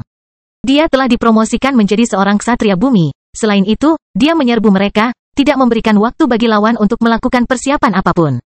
Perbedaan kemampuan yang tajam antara kedua belah pihak. Ditambah waktu dan lokasi yang dipilih Zhang Tai menentukan bahwa Zhang Tai bisa melepaskan serangan fatal dengan sekuat tenaga seperti singa yang ganas melawan kelinci. Bilah pedang dan mandau terbang secara otomatis dari dinding dalam hitungan detik seperti naga yang keluar dari air dan mengamuk sambaran petir. Mereka tiba dimanapun Zhang Tai bisa tiba secara spiritual.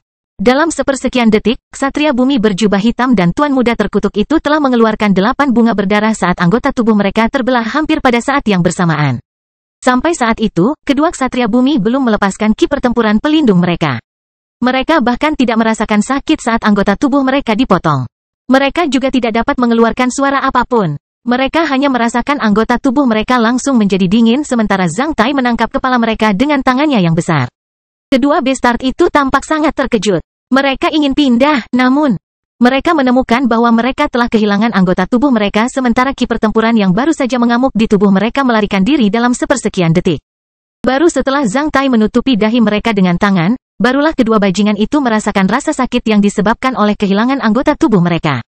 Namun, sebelum mereka mengeluarkan suara apapun, Zhang Tai telah memulai metode api penyucian samsaranya. Kekuatan mengerikan dari metode rahasia telah menghantam cakra air mereka yang tidak lengkap, menyebabkan seluruh tubuh mereka bergetar. Pada saat yang sama, ki pertempuran pelindung mereka runtuh dan mencegah mereka untuk mengucapkannya sekaligus. Zhang Tai tidak pernah begitu tegas dan teguh. Dia sangat membenci mereka. Sebelumnya, Zhang Tai mengira metode api penyucian samsara hanya bisa digunakan untuk setan. Jika dia menggunakannya untuk manusia, dia mungkin memiliki sedikit banyak hambatan mental. Namun, Zhang Tai tidak berpikir terlalu banyak saat itu. Dia baru saja berpikir untuk membunuh tuan muda itu. Dia harus membiarkan Bestard itu mati di hadapannya dengan cara yang paling menyakitkan. Tidak peduli cara apa yang dia gunakan untuk membunuh bajingan ini, Zhang Tai tidak akan pernah memiliki beban mental, sebaliknya, dia hanya bisa merasakan itu cukup keren. Apa yang ingin dilakukan orang ini telah melampaui batas toleransi dan imajinasi Zhang Tai. Tuan Muda dan Ksatria Bumi berjubah hitam itu dipegang oleh Zhang Tai seperti dua ikan asin yang dijemur di bawah sinar matahari. Dengan efek metode api penyucian samsara, kedua Ksatria Bumi yang kehilangan anggota tubuh mereka bahkan tidak bisa berteriak. Otot mereka terpelintir sementara darah dan makanan manis mengalir dari tubuh mereka. Setelah cakra air mereka yang tidak lengkap runtuh, mereka pingsan sepenuhnya karena rasa sakit yang luar biasa yang terasa seperti mencabut urat dan menggiling tulang. Hanya dalam beberapa menit, Zhang Tai telah sepenuhnya menyerap cakra air kedua orang yang tidak lengkap itu. Siapa kamu? Tuan muda itu membuka matanya dan memperhatikan Zhang Tai dengan cahaya mata yang ketakutan dan lemah ketika cakra airnya yang tidak lengkap diserap. Apakah kamu tidak ingin menyakiti istriku? Zhang Tai bertanya dengan dingin, bagaimana mungkin kamu tidak mengenalku? Zhang Tai, pelacur yang ditangkap oleh Zhang Tai langsung terkejut. Karena Zhang Tai belum memulihkan penampilan aslinya, setelah mendengar bahwa dia adalah Zhang Tai, tuan muda itu menanggapinya dengan tatapan yang tidak bisa dipercaya. Namun, Zhang Tai tidak punya waktu untuk menjelaskan kepadanya, sebaliknya, dia hanya menjawab dengan dingin, kamu benar. Kau tidak bisa membunuhku, ayahku adalah. Wajah tuan muda itu langsung memerah dan ia mulai berteriak sekuat tenaga setelah merasakan sedikit niat membunuh dari Zhang Tai. Dengan suara keras bang, Zhang Tai dengan paksa menepuk kepala tuan muda itu ke dadanya, menyebabkan seluruh belalainya meledak seperti semangka yang pecah. Menyemprotkan darah dan bagian tubuhnya yang patah ke seluruh tanah. Zhang Tai akan merasa jijik jika si Bestard ini menghirup udara segar selama 1 detik lagi. Zhang Tai juga tidak ingin melihat wajah jelek Bestard ini. Oleh karena itu, Zhang Tai segera membunuhnya. Setelah itu, Zhang Tai melampiaskan niat membunuh dan kemarahannya sambil memulihkan ketenangan dan alasannya sekali lagi. Zhang Tai kemudian melirik ke sekeliling aula penantian bulan ini. Dalam beberapa menit, 2 ksatria telah terbunuh, 1 ksatria telah cacat sementara tanah ditutupi dengan anggota tubuh dan daging yang patah. Akibatnya, ruangan itu dipenuhi bau darah. Terisolasi oleh beberapa lapisan kerudung, gelak tawa menyenangkan dari gadis-gadis di kolam itu tidak berhenti sama sekali seolah-olah mereka sama sekali tidak memperhatikan pembantaian di sini. Tawa para gadis sangat kontras dengan adegan berdarah tersebut, menyebabkan suasana di dalam ruangan menjadi aneh. Karena ruangan ini telah dilengkapi dengan fasilitas isolasi suara, semua suara di dalamnya dapat diisolasi. Selama pintunya tertutup, siapapun di luar pintu tidak akan mengetahui apa yang terjadi di dalam. Hanya ketika bel berbunyi dari dalam barulah orang-orang di luar pintu dapat masuk ke dalam ruangan. Sebelumnya, fasilitas kedap suara ini digunakan oleh orang mesum ini untuk melakukan hal-hal tidak normal di dalam ruangan, namun, itu menjadi sampul terbaik Zhang Tai saat ini. Setelah memulihkan ketenangannya, mengamati mayat-mayat yang tidak lengkap di tanah, Zhang Tai menyadari bahwa dia terlalu impulsif sekarang. Jika kedua Bestard itu diteleportasi ke dalam kastil besi hitam, mereka mungkin akan menjadi bahan baku terbaik untuk tungku pengorbanan berdarah. Agak boros bagi seorang ksatria bumi dan seorang ksatria besi hitam untuk mati begitu saja. Namun, Zhang Tai sama sekali tidak merasa kasihan. Dia tidak bisa mempertimbangkan pro dan kontra seperti mesin pembeda kapanpun. Baru saja, Zhang Tai merasa cukup keren untuk segera membunuh bajingan itu. Dia bahkan tidak ingin bajingan itu mengucapkan sepatah kata pun. Merasa baik adalah yang terbaik. Setelah melihat sekeliling ruangan ini, Zhang Tai melambaikan tangannya dan memindahkan ksatria bumi yang masih koma ke Castle of Black Iron dan membiarkan Heller merawatnya. Ketika Zhang Tai bebas, dia akan memasuki kastil besi hitam untuk menghadapi bajingan ini. Dia tidak akan menyia-nyiakan energi ksatria bumi ini. Setelah itu, Zhang Tai menjalankan energi spiritualnya dan membuat dua benda terbang keluar dari dagingnya ke tanah dan melayang di depannya. Itu adalah cincin jari berwarna tembaga dari tangan Wen Haoyun dan gelang kuning dari salah satu pergelangan tangan tuan muda itu. Zhang Tai menyadari bahwa itu adalah dua benda teleportasi luar angkasa. Perbedaan terbesar antara benda-benda teleportasi luar angkasa dan benda-benda biasa adalah bahwa area inti benda teleportasi luar angkasa ditutupi dengan kabut yang tidak dapat dilihat oleh mata. Bunga teratai Zhang Tai. Kedua item tersebut sama-sama memiliki fitur seperti itu. Zhang Tai tidak bisa melihat apa yang ada di dalam benda teleportasi luar angkasa itu dengan mata bunga teratainya, dia hanya bisa melihatnya dengan menyuntikkan energi spiritualnya ke dalamnya. Meskipun kedua benda itu terlepas dari dagingnya, keduanya masih bersih dan cerah seperti baru. Mengingat fitur ini, Zhang Tai tahu itu sangat berharga. Setelah mengambil cincin jari itu, Zhang Tai menyadari bahwa itu hanyalah benda teleportasi luar angkasa biasa. Mencakup lebih dari 40 meter kubik, berisi beberapa makanan, obat-obatan, senjata, uang dan pakaian. Tampaknya Wen Haoyun mempersiapkan semua ini untuk dirinya sendiri ketika dia melarikan diri. Setelah melihatnya sekilas, Zhang Tai memindahkannya ke Castle of Black Iron. Saat dia mengambil gelang itu, dia telah menyuntikkan energi spiritualnya ke dalamnya ketika dia melihat banyak cahaya kemasan dan biru yang menyilaukan. Cahaya kemasan dipancarkan oleh tumpukan kristal elemen tanah. Zhang Tai memperkirakan ada lebih dari 100.000 kristal elemen tanah. Ini adalah pertama kalinya dia melihat begitu banyak kristal elemen tanah sejak dia dipromosikan menjadi seorang ksatria. Cahaya biru dipancarkan oleh lebih dari 20.000 kristal elemen air. Kristal unsur tanah dan kristal unsur air di ruang angkasa memiliki kualitas yang sangat tinggi. Sungguh kekayaan yang luar biasa. Selain kristal-kristal ini, ada beberapa peti dan botol obat-obatan di dalam ruangan. Karena Zhang Tai tidak punya waktu untuk membukanya satu demi satu dan memeriksanya dengan cermat. Setelah menarik napas dalam-dalam sekali lagi, dia menyerahkan gelang ember itu kepada Heller di Castle of Black Iron. Hukum emas dan kekuasaan yang luar biasa. Zhang Tai tahu bahwa dia menghasilkan banyak uang sekali lagi. Uang dalam gelang ini hampir bisa menyamai setengah dari ruang gudang rahasia Xuan Wu di kuil jiwa berdarah. Benda teleportasi luar angkasa seperti itu pastinya tak ternilai harganya. Hampir mustahil bagi ksatria biasa untuk mendapatkan benda teleportasi luar angkasa. Namun, sejak dia mendapatkan Castle of Black Iron, Zhang Tai dapat dengan mudah mendapatkan banyak item teleportasi luar angkasa dimanapun dia berada seolah-olah dia terikat dengan item teleportasi luar angkasa. Para iblis, bajingan, dan antek asosiasi tiga mata akan mengantri untuk menghadiahkannya benda-benda teleportasi luar angkasa. Akibatnya, Zhang Tai bahkan menjadi mati rasa terhadap benda-benda teleportasi luar angkasa. Selain itu, ada beberapa harta karun di ruangan itu. Namun, setelah melirik ke arah mereka, Zhang Tai langsung mengabaikan mereka dan berjalan menuju gadis-gadis yang masih bermain air dengan riang. Kastil Besi Hitam Bab 1098, Rejeki Nomplok. Barang-barang di ruangan itu tidak berharga bagi Zhang Tai. Selain itu, jika Zhang Tai membawanya pergi, akan ada masalah yang tak ada habisnya selama mereka diketahui oleh orang lain. Oleh karena itu, Zhang Tai tidak memindahkannya. Sejak Zhang Tai meledakkan kepala Wen Haoyun dengan satu pukulan, dia berencana untuk tidak membiarkan orang lain tahu bahwa itu dilakukan olehnya. Meskipun kepala Wen Haoyun dapat memberinya banyak manfaat dan reputasi yang hebat, itu tidak seberapa dibandingkan dengan risiko balas dendam oleh pembangkit tenaga listrik di atas level ksatria bayangan atas kematian putranya. Teknologi ini sangat canggih di negara Taixia. Hingga hari ini, Zhang Tai baru menyadari hal itu. Zhang Tai belum menikmati hidupnya. Jika dia mengangkat kepalanya ke atas tembok pembatas, itu tidak akan ada gunanya baginya. Ketika Zhang Tai berjalan menuju kolam, dia memisahkan tabir dengan kemampuan penguasa ilahi. 5 gadis telanjang berusia 18 tahun yang menakjubkan sedang bermain air di kolam renang. Melihat Zhang Tai datang ke sini, gadis-gadis itu langsung keluar dari kolam tanpa rasa takut dan ingin bermain dengan Zhang Tai. Beberapa dari mereka bahkan mulai merayunya dengan memutar pinggang dan membelai tubuhnya. Dalam sepersekian detik, Zhang Tai dikelilingi oleh 5 gadis telanjang, polos, dan romantis. Gadis-gadis ini sedikit terengah-engah dan melakukan berbagai gerakan menggoda. Gadis-gadis ini benar-benar tidak normal. Kak, ayo main air dengan adikmu. Kak, adikku merasa gatal di sini, sentuhlah. Ketika gadis itu mengatakan ini, dia menarik tangan Zhang Tai dan menyuruhnya menyentuh selangkangannya. Zhang Tai mengucapkan suku kata keras yang mengandung kekuatan khusus. Ketika mereka mendengar suara ini, semua gadis tetap diam seperti terkena sihir.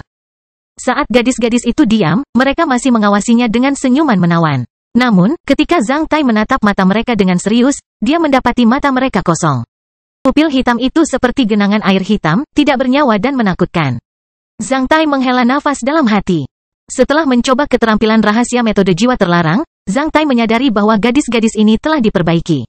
Mereka seperti orang mati berjalan. Meskipun mereka masih hidup secara jasmani, mereka sudah mati secara rohani. Itu hanyalah dekorasi di kolam dan ruangan ini. Seperti lukisan-lukisan di dinding dan vas di atas meja, semuanya telah menjadi perabot dan alat tak bernyawa yang bisa dilampiaskan oleh orang lain.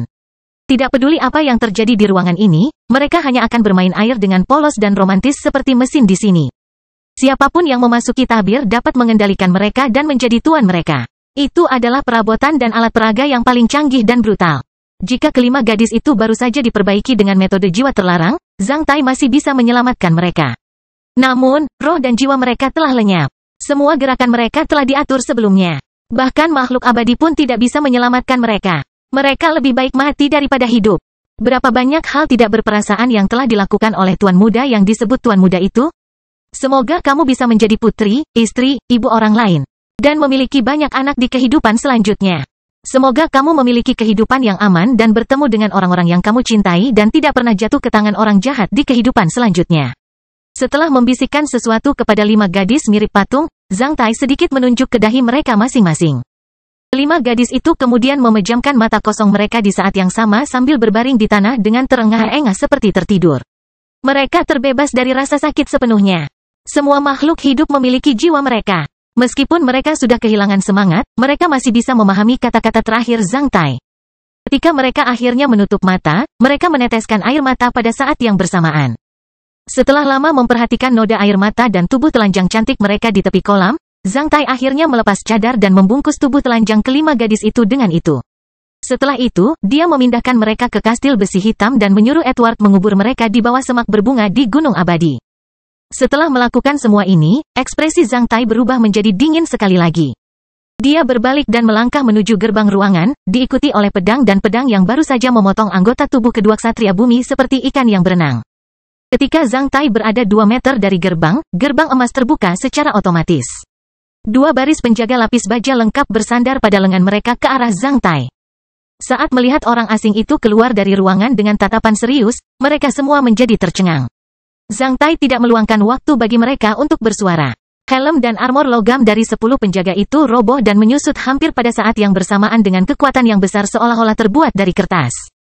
Kedua barisan penjaga itu terjatuh secara diam-diam pada saat yang sama sementara darah kental muncrat dari helm dan armor mereka, menutupi karpet mewah dalam sepersekian detik. Setelah berpromosi menjadi seorang ksatria bumi, dengan efek cakra bumi miliknya, Zhang Tai membuat terobosan besar dan memasuki alam menakutkan dalam mengendalikan berbagai logam dengan kemampuan seorang penguasa dewa. Ketika Zhang Tai masih menjadi seorang ksatria besi hitam, dia tidak bisa meruntuhkan dan mengecilkan helm dan armor logam keras para petarung elfi itu hanya dengan melihat sekeliling mereka. Namun, saat ini, cukup mudah baginya untuk melakukannya. Zhang Tai menemukan kemampuan ini setelah berpromosi menjadi seorang ksatria bumi.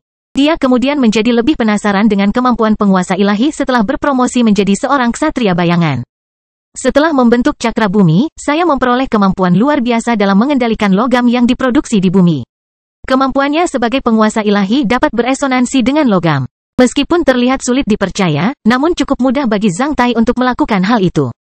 Dia bisa mengendalikan logam dengan kemampuan penguasa ilahi dengan lebih mudah daripada menahannya. Jika saya membentuk cakra air, dapatkah saya mengendalikan air dengan kemampuan penguasa ilahi? Dalam situasi saat ini, saya tidak dapat mengendalikan air dan cairan dengan kemampuan penguasa ilahi. Bagaimana jika aku membentuk cakra angin dan cakra api? Sayangnya, hanya ada sedikit penguasa ilahi di dunia ini. Sangat sedikit orang yang dapat mengetahui potensi kemampuan dari profesi ini. Cara budidaya dalam profesi ini mungkin jarang disentuh oleh masyarakat awam.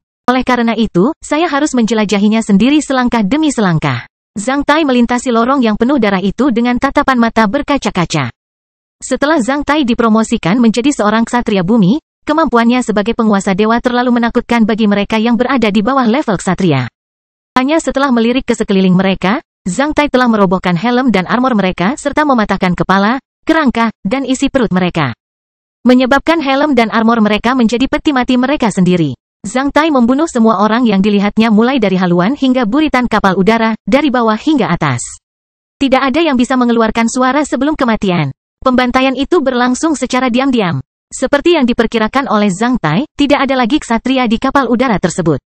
10 menit kemudian, Zhang Tai membunuh ratusan penjaga di airbot dan akhirnya sampai di kokpit airbot tersebut. Ketika dia sampai di kokpit, pintu gerbang terbuka secara otomatis. Setelah mendengar gerbang dibuka, kelompok 7 orang di kokpit berbalik pada saat yang bersamaan.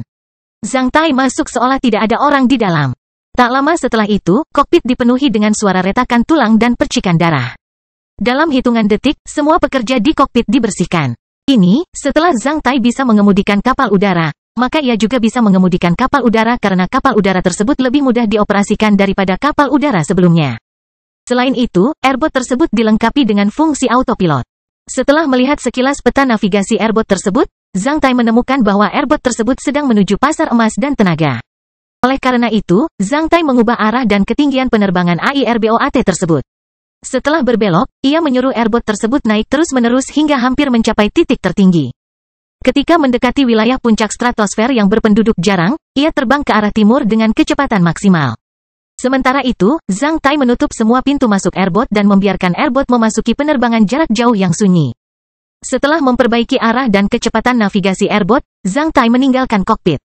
Sebenarnya, Zhang Tai bisa memindahkan airbot ini ke Castle of Black Iron dengan energi spiritualnya setelah berpromosi menjadi seorang ksatria bumi. Namun, setelah mempertimbangkannya dengan cermat, dia menyerah. Pertama, terlalu mencolok baginya untuk melakukan itu. Zhang Tai tidak tahu apakah akan menarik perhatian orang lain jika raksasa seperti itu tiba-tiba menghilang di udara. Dengan melakukan ini, dia mengambil risiko memperlihatkan kartu asnya. Lagi pula, di negara Taixia, bahkan elang petir pun bisa menarik perhatian monster tua, belum lagi kapal udara sebesar itu. Zhang Tai sama sekali tidak ingin menjadi sasarannya. Kedua, kapal udara ini terlibat dengan kuil jiwa berdarah, kekuatan paling misterius dan menakutkan di negara Taixia. Zhang Tai sama sekali tidak tahu berapa banyak kartu truf yang dimiliki kuil jiwa berdarah di negara Taixia. Sebelum kuil jiwa berdarah benar-benar musnah. Jika ia memperlihatkan perahu udara ini ke publik, maka tidak ada bedanya dengan memberitahu kuil jiwa berdarah bahwa mayor muda mereka telah dibunuh oleh Zhang Tai. Zhang Tai tidak akan pernah melakukan hal bodoh seperti itu. Bahkan 7 sekte teratas di negara Taixia tidak dapat sepenuhnya memusnahkan kuil jiwa berdarah melalui kerjasama. Akibatnya, beberapa sisa kuil jiwa berdarah berkembang menjadi gereja mencapai surga dan mengganggu negara. Mengingat hal ini, Zhang Tai menyadari besarnya kekuatan dan toleransi sekte ini. Menghadapi sekte seperti itu, bahkan jika seseorang memberitahu Zhang Tai bahwa kuil jiwa berdarah dan gereja mencapai surga telah dimusnahkan sekali lagi, Zhang Tai tidak akan sepenuhnya mempercayainya. Karena tidak ada yang tahu apakah sekte ini masih memiliki sisa dan akan bangkit kembali dari abu untuk mengacaukan mereka suatu hari nanti. Kesimpulannya, karena kapal udara ini mungkin akan mengungkap kartu asnya dan menimbulkan balas dendam dari orang-orang gila dan konspirator. Maka kapal tersebut mungkin tidak ada gunanya di mata Zhang Tai, betapapun berharganya kapal tersebut.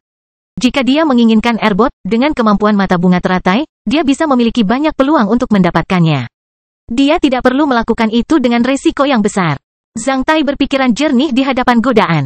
Setelah meninggalkan kokpit dan membersihkan semua mayat, Zhang Tai sampai ke dasar airbot. Ada beberapa benda aneh di sebuah ruangan di bagian bawah airbot. Baru saja, Zhang Tai melihat 2 penjaga meninggalkan ruangan ini dengan cermat dengan mata bunga teratai. 2 penjaga itu adalah orang-orang yang baru saja membawa mayat yang ditutupi kain putih keluar dari kamar Tuan Muda. Mereka meninggalkan ruangan ini dengan tangan kosong. Setelah itu, mereka bertemu Zhang Tai dan langsung dibunuh. Setelah sampai di depan gerbang ruangan itu di bagian bawah airbot, Zhang Tai menemukan bahwa gerbang ruangan itu terkunci rapat. Selain itu, dia mencium bau darah yang menyengat dari dalam. Zhang Tai sedikit memulai kemampuannya sebagai penguasa ilahi sementara 3 kunci pengaman di gerbang logam terbuka secara otomatis seolah-olah mereka menyambut masuknya Zhang Tai.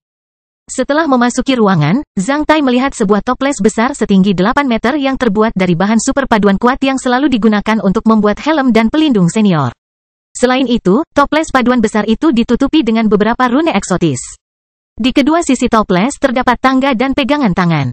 Di bagian atas toples terdapat penutup yang terbuat dari bahan sejenis yang dapat digeser ke kedua sisi. Seperti gerbang pundi-pundi di bank, tutupnya tebal dan berat.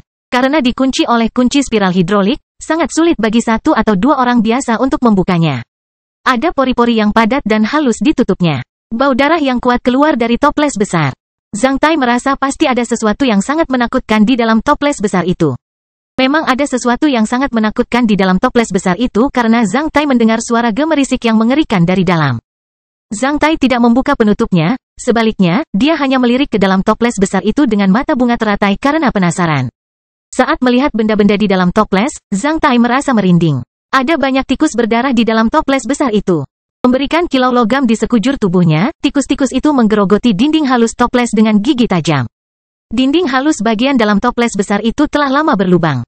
Kalau bukan karena dinding bagian dalam toples besar ini lebih tebal 20 cm, berarti sudah lama digigit tikus-tikus itu.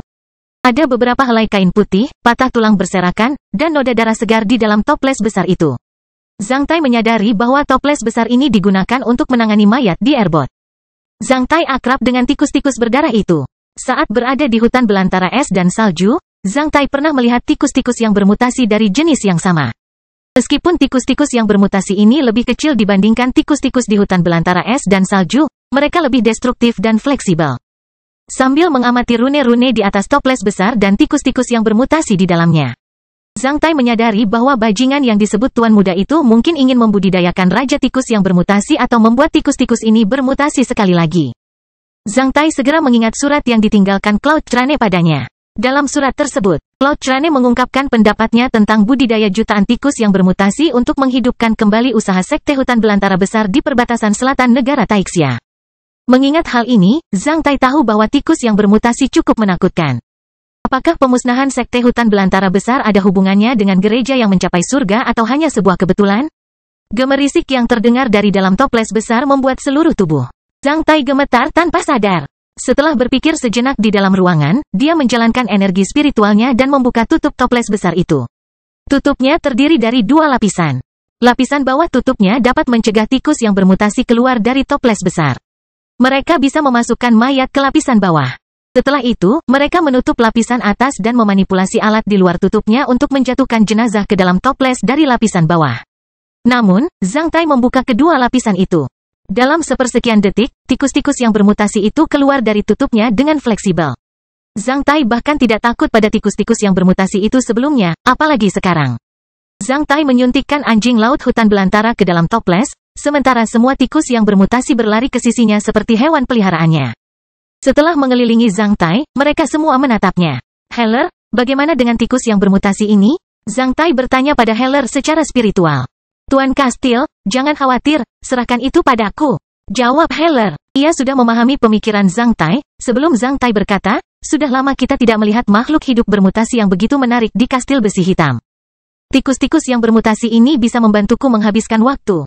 Yah, itu milikmu. Setelah datang ke Bukit Xuanyuan, jika penguasa kastil sedang senggang, kamu bisa mencari beberapa makhluk hidup khusus dan memindahkan beberapa ke dalam kastil besi hitam, tumbuhan atau hewan jika ada.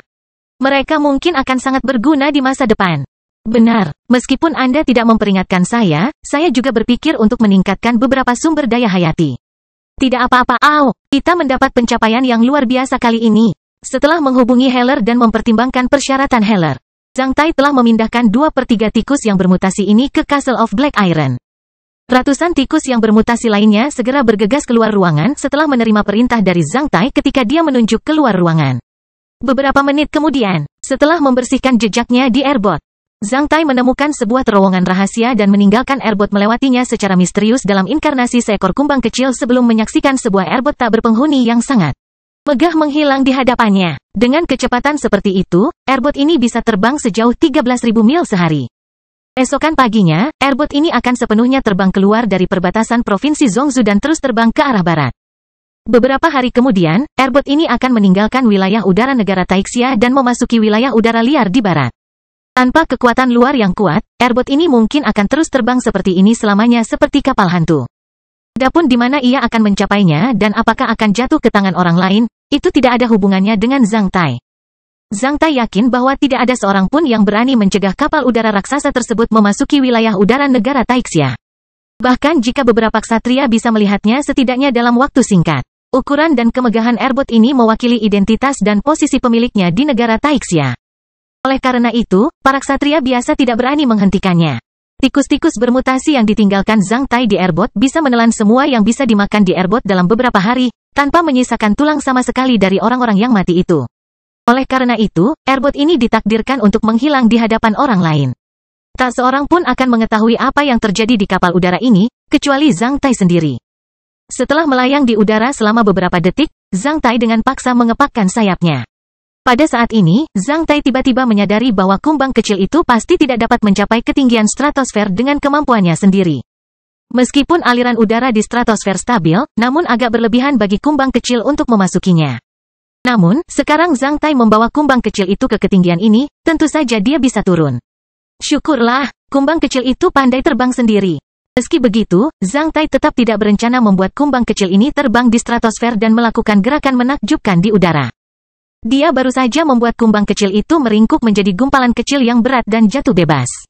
Baru setelah ia memasuki troposfer, ia mulai mengepakkan sayapnya sekali lagi untuk mengendalikan kecepatan dan ketinggian jatuhnya. Setelah menstabilkan kecepatan dan ketinggiannya, kumbang kecil itu mengebor aliran udara di troposfer dan terbang dengan cepat seperti berselancar di aliran udara. Setelah berselancar ratusan mil jauhnya di arus udara, Zhang Tai mendarat di tempat tersembunyi.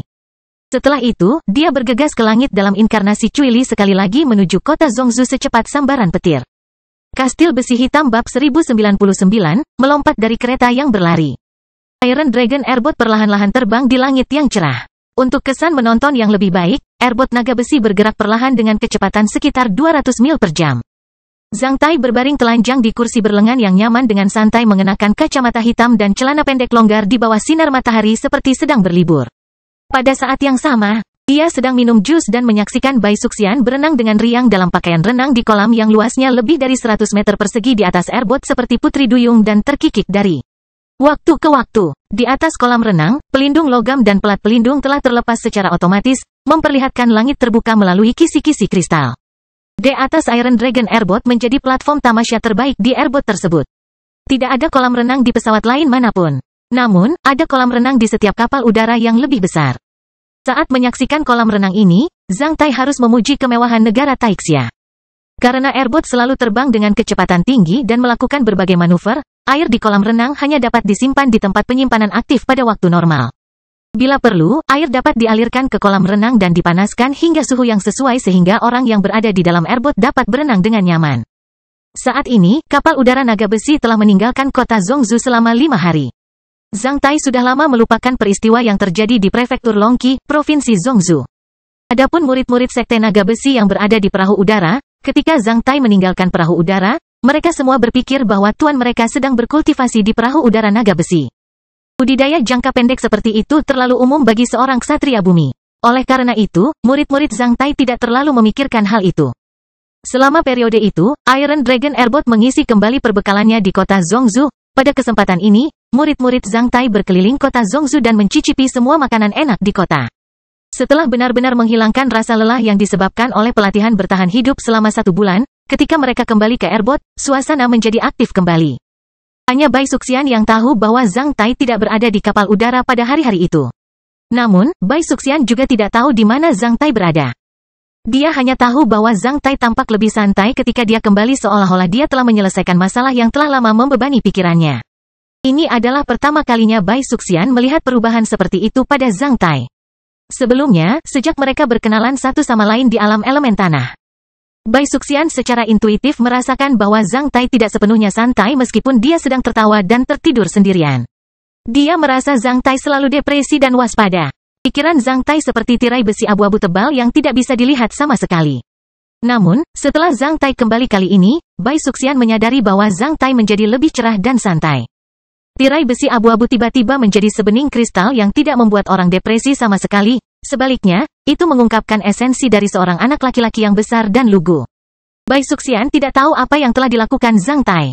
Namun, dia tahu bahwa Zhang Tai pasti telah melakukan sesuatu yang besar selama hari-hari dia meninggalkan airbot. Kalau tidak, Zhang Tai tidak akan sesantai itu.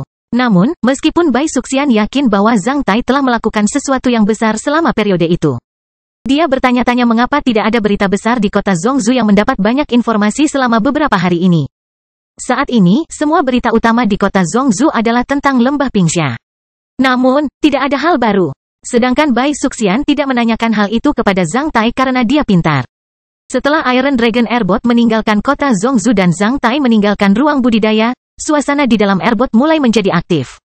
Zhang Tai sekarang adalah jiwa dan inti dari kapal udara ini. Ketika Zhang Tai menjadi santai, seluruh Airbot dipenuhi dengan sorak-sorai dan tawa. Semua murid Zhang Tai menjadi santai karena mereka berpikir bahwa guru mereka telah memperoleh sesuatu melalui kultivasi. Bai Suxian juga sangat senang. Setelah Zhang Tai melepaskan beban beratnya, Bai Suxian merasakan perasaan manis dan santai yang hanya bisa dirasakan di antara sepasang kekasih. Dalam suasana hangat ini, Bai Suxian memancarkan semangat indahnya dari dalam hingga luar. Zhang Tai mengatakan cuacanya bagus hari ini. Mereka bisa bersantai di Airbot. Selain itu, dia mengisi kolam renang di Airbot dengan air. Semua orang di Airbot menjadi gila. Zhang Tai dan Bai Suxian berada di kolam renang eksklusif pribadi di dek paling atas. Semua murid Zhang Tai masih muda, baik laki-laki maupun perempuan. Mereka bersenang-senang di kolam renang besar di dek paling bawah dekat buritan. Meskipun kedua kolam renang berjarak 100 meter, Zhang Tai masih bisa mendengar sorak-sorai dan tawa murid-muridnya dengan jelas. Sebagai tuan dan paman dari Sekte Naga Besi, Zhang Tai dan Bai Suxian harus memperhatikan citra mereka. Meskipun murid-murid Zhang Tai tidak keberatan berenang dan berjemur di bawah sinar matahari bersamanya dan Bai Suxian, tidak satupun dari mereka yang benar-benar bisa bersantai. Oleh karena itu, lebih baik mereka bersantai sendiri masing-masing. Dengan cipratan air, Bai Suxian keluar dari kolam renang. Tinggal bersama Zhang Tai sendirian, Bai Suxian mengenakan baju renang bikini putih, memperlihatkan tubuhnya yang sempurna dan panas di depan Zhang Tai. Setelah mengeringkan rambut dan tubuhnya dengan handuk, Bai Suxian berjalan ke sana sebelum berbaring di sisi Zhang Tai. Kursi berlengan Zhang Tai pastinya cukup besar sehingga bisa menampung dua orang dengan mudah. Zhang Tai memberi Bai Suxian secangkir jus. Ini sama sekali bukan desain yang bagus. Seharusnya ada pantai pasir alami yang bisa digerakkan di samping kolam renang, yang akan lebih romantis. Berenang di langit jelas merupakan hal yang paling mewah dan flamboyan di zaman ini. Namun, Putri Bai masih belum puas dengan hal itu. Ia masih mengeluhkan desain Airbot ini. Ho, kakak perempuanku, ini bukan rumahmu. Aku memenangkan Airbot ini dari Sekte Fantasi Taiyi. Coba bayangkan bagaimana para tetua berambut abu-abu dan berjanggut itu berenang dan berjemur di sini dengan celana pantai, memperlihatkan sosok kurus mereka. Sebenarnya Bai Suxian hanya memberikan saran dengan santainya. Setelah mendengar kata-kata Zhang Tai dan membayangkan gambarnya, dia langsung tertawa, menyebabkan suara engah. Namun, pada saat berikutnya, setelah teringat bahwa Zhang Tai memanggilnya kakak perempuan, Bai Suxian mulai bertingkah genit sambil memutar tubuhnya di sisi Zhang Tai dengan payudara plum yang memantul. Ah! Kamu memanggilku kakak perempuan, menurutmu saya tua. Baiklah, aku tidak akan memanggilmu kakak perempuan mulai hari ini. Aku akan memanggilmu adik perempuan, kata Zhang Tai sambil tersenyum. Apakah kamu menggodaku? Bai Suxian berperilaku lebih seperti anak manja. Karena hanya dia dan Zhang Tai yang tahu arti khusus dari sebutan adik perempuan. Aku tidak bisa memanggilmu kakak perempuan atau adik perempuan, kalau begitu aku harus memanggilmu apa lagi? Kamu memanggilku apa tadi malam? Ketika tidak ada orang lain. Kamu harus memanggilku seperti itu. Bai Suxian tersipu. Tentu sayang, aku suka itu. Bai Suxian mencium Zhang Tai dengan gembira. Setelah itu, dia membenamkan tubuhnya di pelukan Zhang Tai dan meletakkan tangannya di dada Zhang Tai. Sambil memiringkan kepalanya, ia memperhatikan Zhang Tai sambil menghela nafas dengan puas. Aku sudah lama tidak merasa begitu santai. Hanya ketika aku tinggal bersamamu, aku bisa menjadi begitu santai. Aku juga sudah lama tidak merasa begitu santai. Baru saja, aku tiba-tiba menyadari bahwa aku sama sekali tidak memiliki gambaran yang jelas tentang negara Taixia. Negara Taixia masih merupakan tempat yang asing bagiku.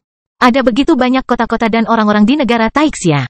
Selain itu, negara Taixia sangat makmur. Jadi, apakah ada hubungan antara saya dan kota-kota kelas A yang telah lama dihormati itu? Tokoh-tokoh luar biasa dari semua lapisan masyarakat dan kemakmuran di puncak umat manusia? Negara Taixia, selain kota-kota dan orang-orang yang saya lewati secara tidak sengaja. Saya tidak memiliki kesan apapun tentang hal lain. Saya masih merasa bahwa saya adalah orang asing di negara Taixia. Zhang Tai menghela nafas dengan emosi. Ah, tapi kenapa? Saya merasa seperti sedang menonton film yang populer sebelum bencana sejak saya datang ke negara Taixia lebih dari 4 tahun yang lalu. Ini lebih seperti film aksi menegangkan. Penuh warna dan jelas di mata orang lain dengan kecepatan normal. Namun, ini maju cepat dan hitam putih bagi saya. Saya hanya bisa melihat adegan dan orang satu demi satu. Saya hanya bisa melihat kilatan dan kilatan pedang dan pedang serta kekacauan, bukan dialog dan suara. Saya telah menonton film ini selama 4 tahun. Selain sangat sedikit sosok dan tempat yang terlintas, aku tidak punya banyak kesan tentang hal lain. Inilah yang aku rasakan sejak aku datang ke negara Taixia 4 tahun yang lalu. Bai Suxian mendengarkannya dengan tenang. Di bawah kacamata hitamnya, Zhang Tai memperlihatkan senyuman tipis dan aneh. Semakin lama aku tinggal di negara Taixia, semakin sering apa yang aku alami di anak benua Wei terlintas dalam pikiranku. Sebelumnya, aku bertanya-tanya apakah seseorang akan merindukan masa lalu ketika dia datang ke tempat baru. Sekarang, aku tahu bahwa selain sedikit bernostalgia, anak benua Wei ibarat kereta berjalan yang membawaku jauh selama bertahun-tahun. Namun, aku tidak tahu kemana tujuan kereta ini. Bagaimana dengan sekarang? Saya melompat dari kereta dan mendarat di tanah dengan berjalan kaki dan dapat mengontrol arah saya dan menentukan kemana harus pergi sekali lagi. Kastil Besi Hitam Bab 1100 Wawasan. Setelah membunuh Tuan Muda Gereja Heaven Sriching, mencari tahu alasan tragedi di kota Fuhai dan mengungkap identitas orang di antara 9 menteri teratas di negara Taixia yang paling membenci Zhang Tai. Zhang Tai benar-benar merasa sangat santai seolah-olah dia terbangun dari mimpi buruk. Sebelumnya, musuh berada dalam kegelapan. Zhang Tai hanya bisa dijebak oleh orang lain dan hampir kehilangan nyawanya. Sekarang, musuh Zhang Tai berada dalam kegelapan. Mentalitasnya menjadi sangat berbeda. Setelah kembali ke Iron Dragon Airboat selama beberapa hari, Zhang Tai benar-benar menjadi santai dan mulai introspeksi diri tentang pengalamannya sejak ia datang ke negara Taixia. Oleh karena itu, dia menghela nafas dengan penuh emosi kepada Bai Suxian. Itu adalah perasaan Zhang Tai yang sebenarnya, dan juga hasil introspeksinya selama ini. Seorang bijak Hua berkata bahwa orang harus melakukan introspeksi diri 3 kali sehari. Zhang Tai tidak bisa hadir, namun, dia bisa melakukan introspeksi diri 1 kali dalam 4 tahun. Selama 4 tahun terakhir, segala sesuatu di negara Taixia seperti melihat bunga sambil menunggang kuda. Tanpa sadar, dia telah terlibat dalam pusaran air besar dan harus melarikan diri demi hidupnya sendiri. Zhang Tai mulai memikirkan kembali mengapa dia hampir kehilangan kedudukan dan reputasinya bersama keluarganya. Setelah mengingat kembali rasa sakit di masa lalu dan menjadi sangat peka dan penuh perhatian, Zhang Tai menyadari bahwa alasannya adalah karena segala sesuatunya terjadi terlalu cepat. Kata cepat mengacu pada keadaan hidupnya yang berubah, ritme nasib, dan pengetahuan menyeluruh. Hanya mangsa yang dikejar musuh alaminya yang bisa berlari kencang. Dia harus cepat, hal itu didorong oleh mentalitas yang kacau karena dia tidak bisa mengendalikan nasibnya sendiri, itu karena dia tersesat setelah kebijaksanaannya ditipu. Saya membantu Istana Huaiyuan untuk bersaing memperebutkan gubernur Provinsi Yuzhou, saya melawan Partai Goblin dan menimbulkan kerugian besar pada gereja yang mencapai surga. Setelah itu, saya mengundurkan diri dari jabatan Ketua Pengadilan Provinsi Yuzhou dan pergi ke kota Fuhai untuk melamar. Akhirnya, aku terpaksa melarikan diri demi nyawaku sendiri. Saya terpaksa menanggapi semua hal ini. Semuanya terjadi terlalu cepat. Dalam keadaan cepat ini, saya tidak punya waktu untuk introspeksi diri atau peduli pada orang lain. Saya perlahan-lahan kehilangan kemampuan untuk mengendalikan nasib saya sendiri. Setelah datang ke negara Taixia selama 4 tahun, saya masih menjadi orang asing. Selain itu, segala sesuatu selain aku hampir tergelincir ke dalam jurang yang gelap. Tidak baik menjadi cepat. Saya harus lambat, yang mengharuskan saya untuk aktif dan punya waktu untuk introspeksi diri. Dengan menjadi lambat, saya bisa melihat semua orang dan semua bahaya di pihak saya. Dengan menjadi lambat, saya bisa mengendalikan nasib saya sendiri sekali lagi. Saya bisa lebih tenang dalam kondisi lambat. Hanya pengontrolnya yang bisa tenang karena ini adalah dunia nyata. Saya dapat melihat perbedaan kondisi kehidupan di 2 alam cepat dan lambat dengan mengamati kelinci dan singa yang hidup di padang rumput yang sama. Sebenarnya, sejak pecahnya Perang Suci dan aku terlibat dalam Perang Suci di anak benua Wei, aku sudah berada dalam kondisi hidup cepat. Sebaliknya, sebelum Perang Suci pecah, setelah aku memperoleh Kastil Besi Hitam, aku berada dalam kondisi kehidupan yang lambat dan merasa cukup puas dan bahagia di kota Black Hot dan Pulau Naga tersembunyi. Kelinci berada dalam kondisi hidup yang cepat. Sebaliknya, singa berada dalam kondisi hidup yang lambat. Ini sangat berbahaya dalam kondisi hidup cepat. Sekarang, saatnya saya melepaskan ritme dan memasuki kondisi hidup yang lambat.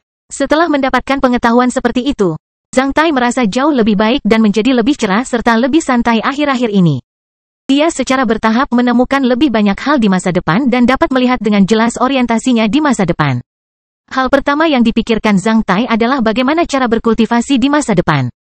Sejak saat itu, elemen kristal yang sangat berharga bagi ksatria lain menjadi tidak berguna untuk budidaya Zhang Tai. Alasannya sangat sederhana dibandingkan dengan efek api penyucian samsara, efisiensi elemen kristal untuk membentuk cakra air masih terlalu rendah. Mengingat biaya waktu, ambil contoh pembentukan cakra tanah, waktu yang saya habiskan dalam menyerap kristal elemen tanah menyumbang 90% dari total waktu yang saya habiskan dalam membentuk cakra bumi saya. Sebenarnya efeknya hanya menyumbang 10% dari total proses pembentukan cakra bumiku. Sebaliknya, saya hanya menghabiskan 10% waktu membentuk cakra bumi dengan metode api penyucian samsara. Namun, efek metode api penyucian samsara menyumbang 90% dari total proses pembentukan cakra bumi saya. Dapatkan separuh hasil dengan usaha 2 kali lipat dan dapatkan hasil 2 kali lipat dengan separuh. Perbedaan yang sangat tajam, karena tidak ada satupun ksatria yang memiliki waktu dan energi spiritual tanpa akhir. Dalam kondisi hidup yang lambat ini, Zhang Tai hanya bisa mendistribusikan waktu dan energi spiritualnya untuk menghasilkan efek terbesar. Proses mengembangkan metode rahasia tingkat kaisar akan menghabiskan banyak sumber daya. Hanya metode api penyucian samsara yang bisa menandingi Raja Rock Sutra dengan baik. Zhang Tai bahkan merasakannya lambat dengan menyerap kristal elemen.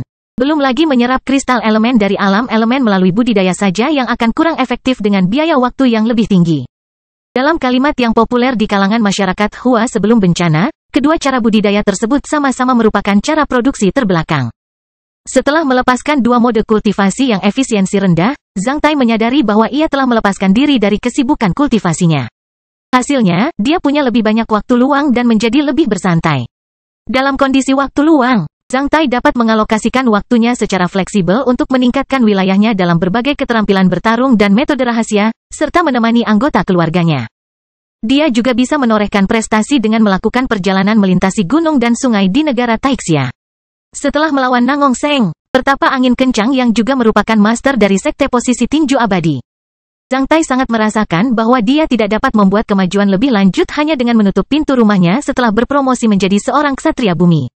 Hal kedua yang dipikirkan Zhang Tai adalah dia tidak bisa mengungkap fakta bahwa Cui Li adalah inkarnasinya kepada publik. Jika tidak, saya akan membeberkan rahasia bahwa saya memiliki garis keturunan abadi yang dapat mengubah tubuh dan dapat mensimulasikan efek metode rahasia lainnya kepada publik. Terkadang, bersikap rendah hati adalah sebuah kebijaksanaan, terkadang, dengan senjata tajam di tangan. Aku juga bisa menakuti musuhku yang kuat. Sekarang hukum emas dan kekuasaan telah mengetahui identitasku sebagai Peter Hamplester. Bahkan jika hukum emas dan kekuasaan tidak mengetahui rahasia bahwa aku memiliki garis keturunan abadi yang dapat mengubah tubuh. Orang yang ingin membunuhku setidaknya harus mengetahui bahwa aku telah memahami metode rahasia penyamaran yang ampuh. Sekarang pelakunya hampir bisa membocorkan rahasiaku. Tidak ada artinya bagiku untuk menyimpan kartu truf ini lagi. Selain aku, siapa lagi di dunia ini yang bisa menebak efek samping dari Raja Rock Sutra? Ada begitu banyak metode rahasia di dunia. Jika saya benar-benar ingin membeberkannya ke publik, saya akan menemukan alasan yang akan membuat orang lain bingung. Zhang Tai sudah lama mempersiapkan penjelasan rahasia bahwa dia bisa mengubah penampilan dan sosoknya. Dia menamakan metode rahasianya sebagai Chaotic Tracer Body. Setelah menggenggamnya, Zhang Tai bisa menjaga titik-titik lonjakan di sekujur tubuhnya dalam kondisi dormansi palsu. Oleh karena itu, dia dapat mensimulasikan urutan pencahayaan titik lonjakannya sekali lagi sesuai dengan metode rahasia lengkap untuk efek tertentu. Karena itu adalah kemampuan Raja Rock Sutra yang tidak disengaja. Zhang Tai tidak akan membeberkan rahasianya bahkan jika dia menyuruh orang lain untuk memeriksa keadaannya di badan harta karun Chaotic. Kombinasi garis keturunan abadi yang mengubah tubuh dan badan harta karun Chaotic pasti akan menakuti orang-orang yang ingin menjebak anggota keluargaku dan istana Huaiyuan. Meskipun orang-orang itu bisa mencabut istana Huaiyuan, selama aku masih hidup dan bisa melarikan diri, mereka akan berada dalam ketakutan selamanya. Mereka akan waspada jika saya membalas dendam. Tak seorang pun ingin menjalani kehidupan seperti itu. Cara paling aman adalah mencampurkan kebenaran dengan hal-hal palsu. Setelah memikirkan hal-hal penting ini dan melakukan introspeksi mendalam tentang keuntungan dan kerugiannya selama 4 tahun terakhir, Zhang Tai menjadi benar-benar santai dan memasuki keadaan santai dan santai. Dia mulai berada dalam kondisi lambat dan mengendalikan orientasi hidupnya sendiri. Berbaring di sisi Zhang Tai dengan tenang, Bai Suxian mendengarkan detak jantungnya yang lembut namun kuat seolah-olah dia bisa mendengar rahasia yang belum diungkapkan Zhang Tai dan bagaimana mental Zhang Tai selama 4 tahun terakhir. Zhang Tai sedang mengamati awan di langit sementara Bai Suxian sedang memperhatikan Zhang Tai. Mereka berdua diam, namun, mereka tidak merasa hal itu memalukan dan tidak pantas. Sebaliknya, mereka punya privasi. Pada saat ini, Bai Suxian benar-benar merasa ingin terbang bersama pria di langit ini dengan cara ini selama sisa hidupnya. Dalam ketenangan seperti itu, sorak-sorai dan tawa yang terdengar dari kolam renang lain semakin jelas. Bisakah kamu menulis puisi cinta untukku? Bai Suxian tiba-tiba bertanya pada Zhang Tai. Puisi cinta? Tapi aku tidak bisa. Zhang Tai menggaruk kepalanya. Pembohong, lalu bagaimana kamu menulis puisi sang kekasih? Garis-garis bagus lahir secara alami. Saya mendapatkannya secara tidak sengaja. Setelah mendengar kata-kata Zhang Tai, Bai Suxian tertawa terbahak-bahak. Dia mengulurkan tangannya dan membelai rambut Zhang Tai, kamu benar-benar tidak tahu malu. Apapun yang terjadi, kamu harus menulis puisi cinta untukku. Baiklah, aku akan membuatnya. Bai Suxian langsung menjadi serius sementara Zhang Tai berdehem saat dia membuat puisi cinta yang pendek namun bernas dengan artikulasi yang jelas dan nada yang lembut dan penuh emosi. Hati kami memiliki tambang emosional. Cinta adalah emasnya, benci adalah besinya. Jika seorang pria tidak tahu cara mengubah istrinya menjadi kekasihnya, dia pasti vulgar dan tolol. Setelah mendengar puisi ini, Bai Suxian menjadi tercengang. Itu membawanya ke sisa rasa yang tak ada habisnya. Selain itu, daya tarik abadi puisi ini selaras dengan hubungan antara Bai Suxian dan Zhang Tai sampai batas tertentu. Dia memperhatikan Zhang Tai dengan penuh emosi dan mata berair ketika dia bertanya dengan suara lembut, apakah itu pekerjaanmu? Hehehe, aku sudah membacanya. Setelah Zhang Tai mengatakan itu, ratusan angsa putih terbang di atas airboat dengan riang. Iron Dragon Airboat hanya berada 4.000 meter di atas tanah dengan kecepatan rendah. Bahkan kawanan angsa putih pun lebih tinggi dari Iron Dragon Airboat. Saat melihat angsa-angsa itu, Bai Suxian bahkan lupa harus berkata apa. Dia segera menarik Zhang Tai dari kursinya dan berlari menuju haluan sambil berseru, kita tiba di Bukit Xuanyuan.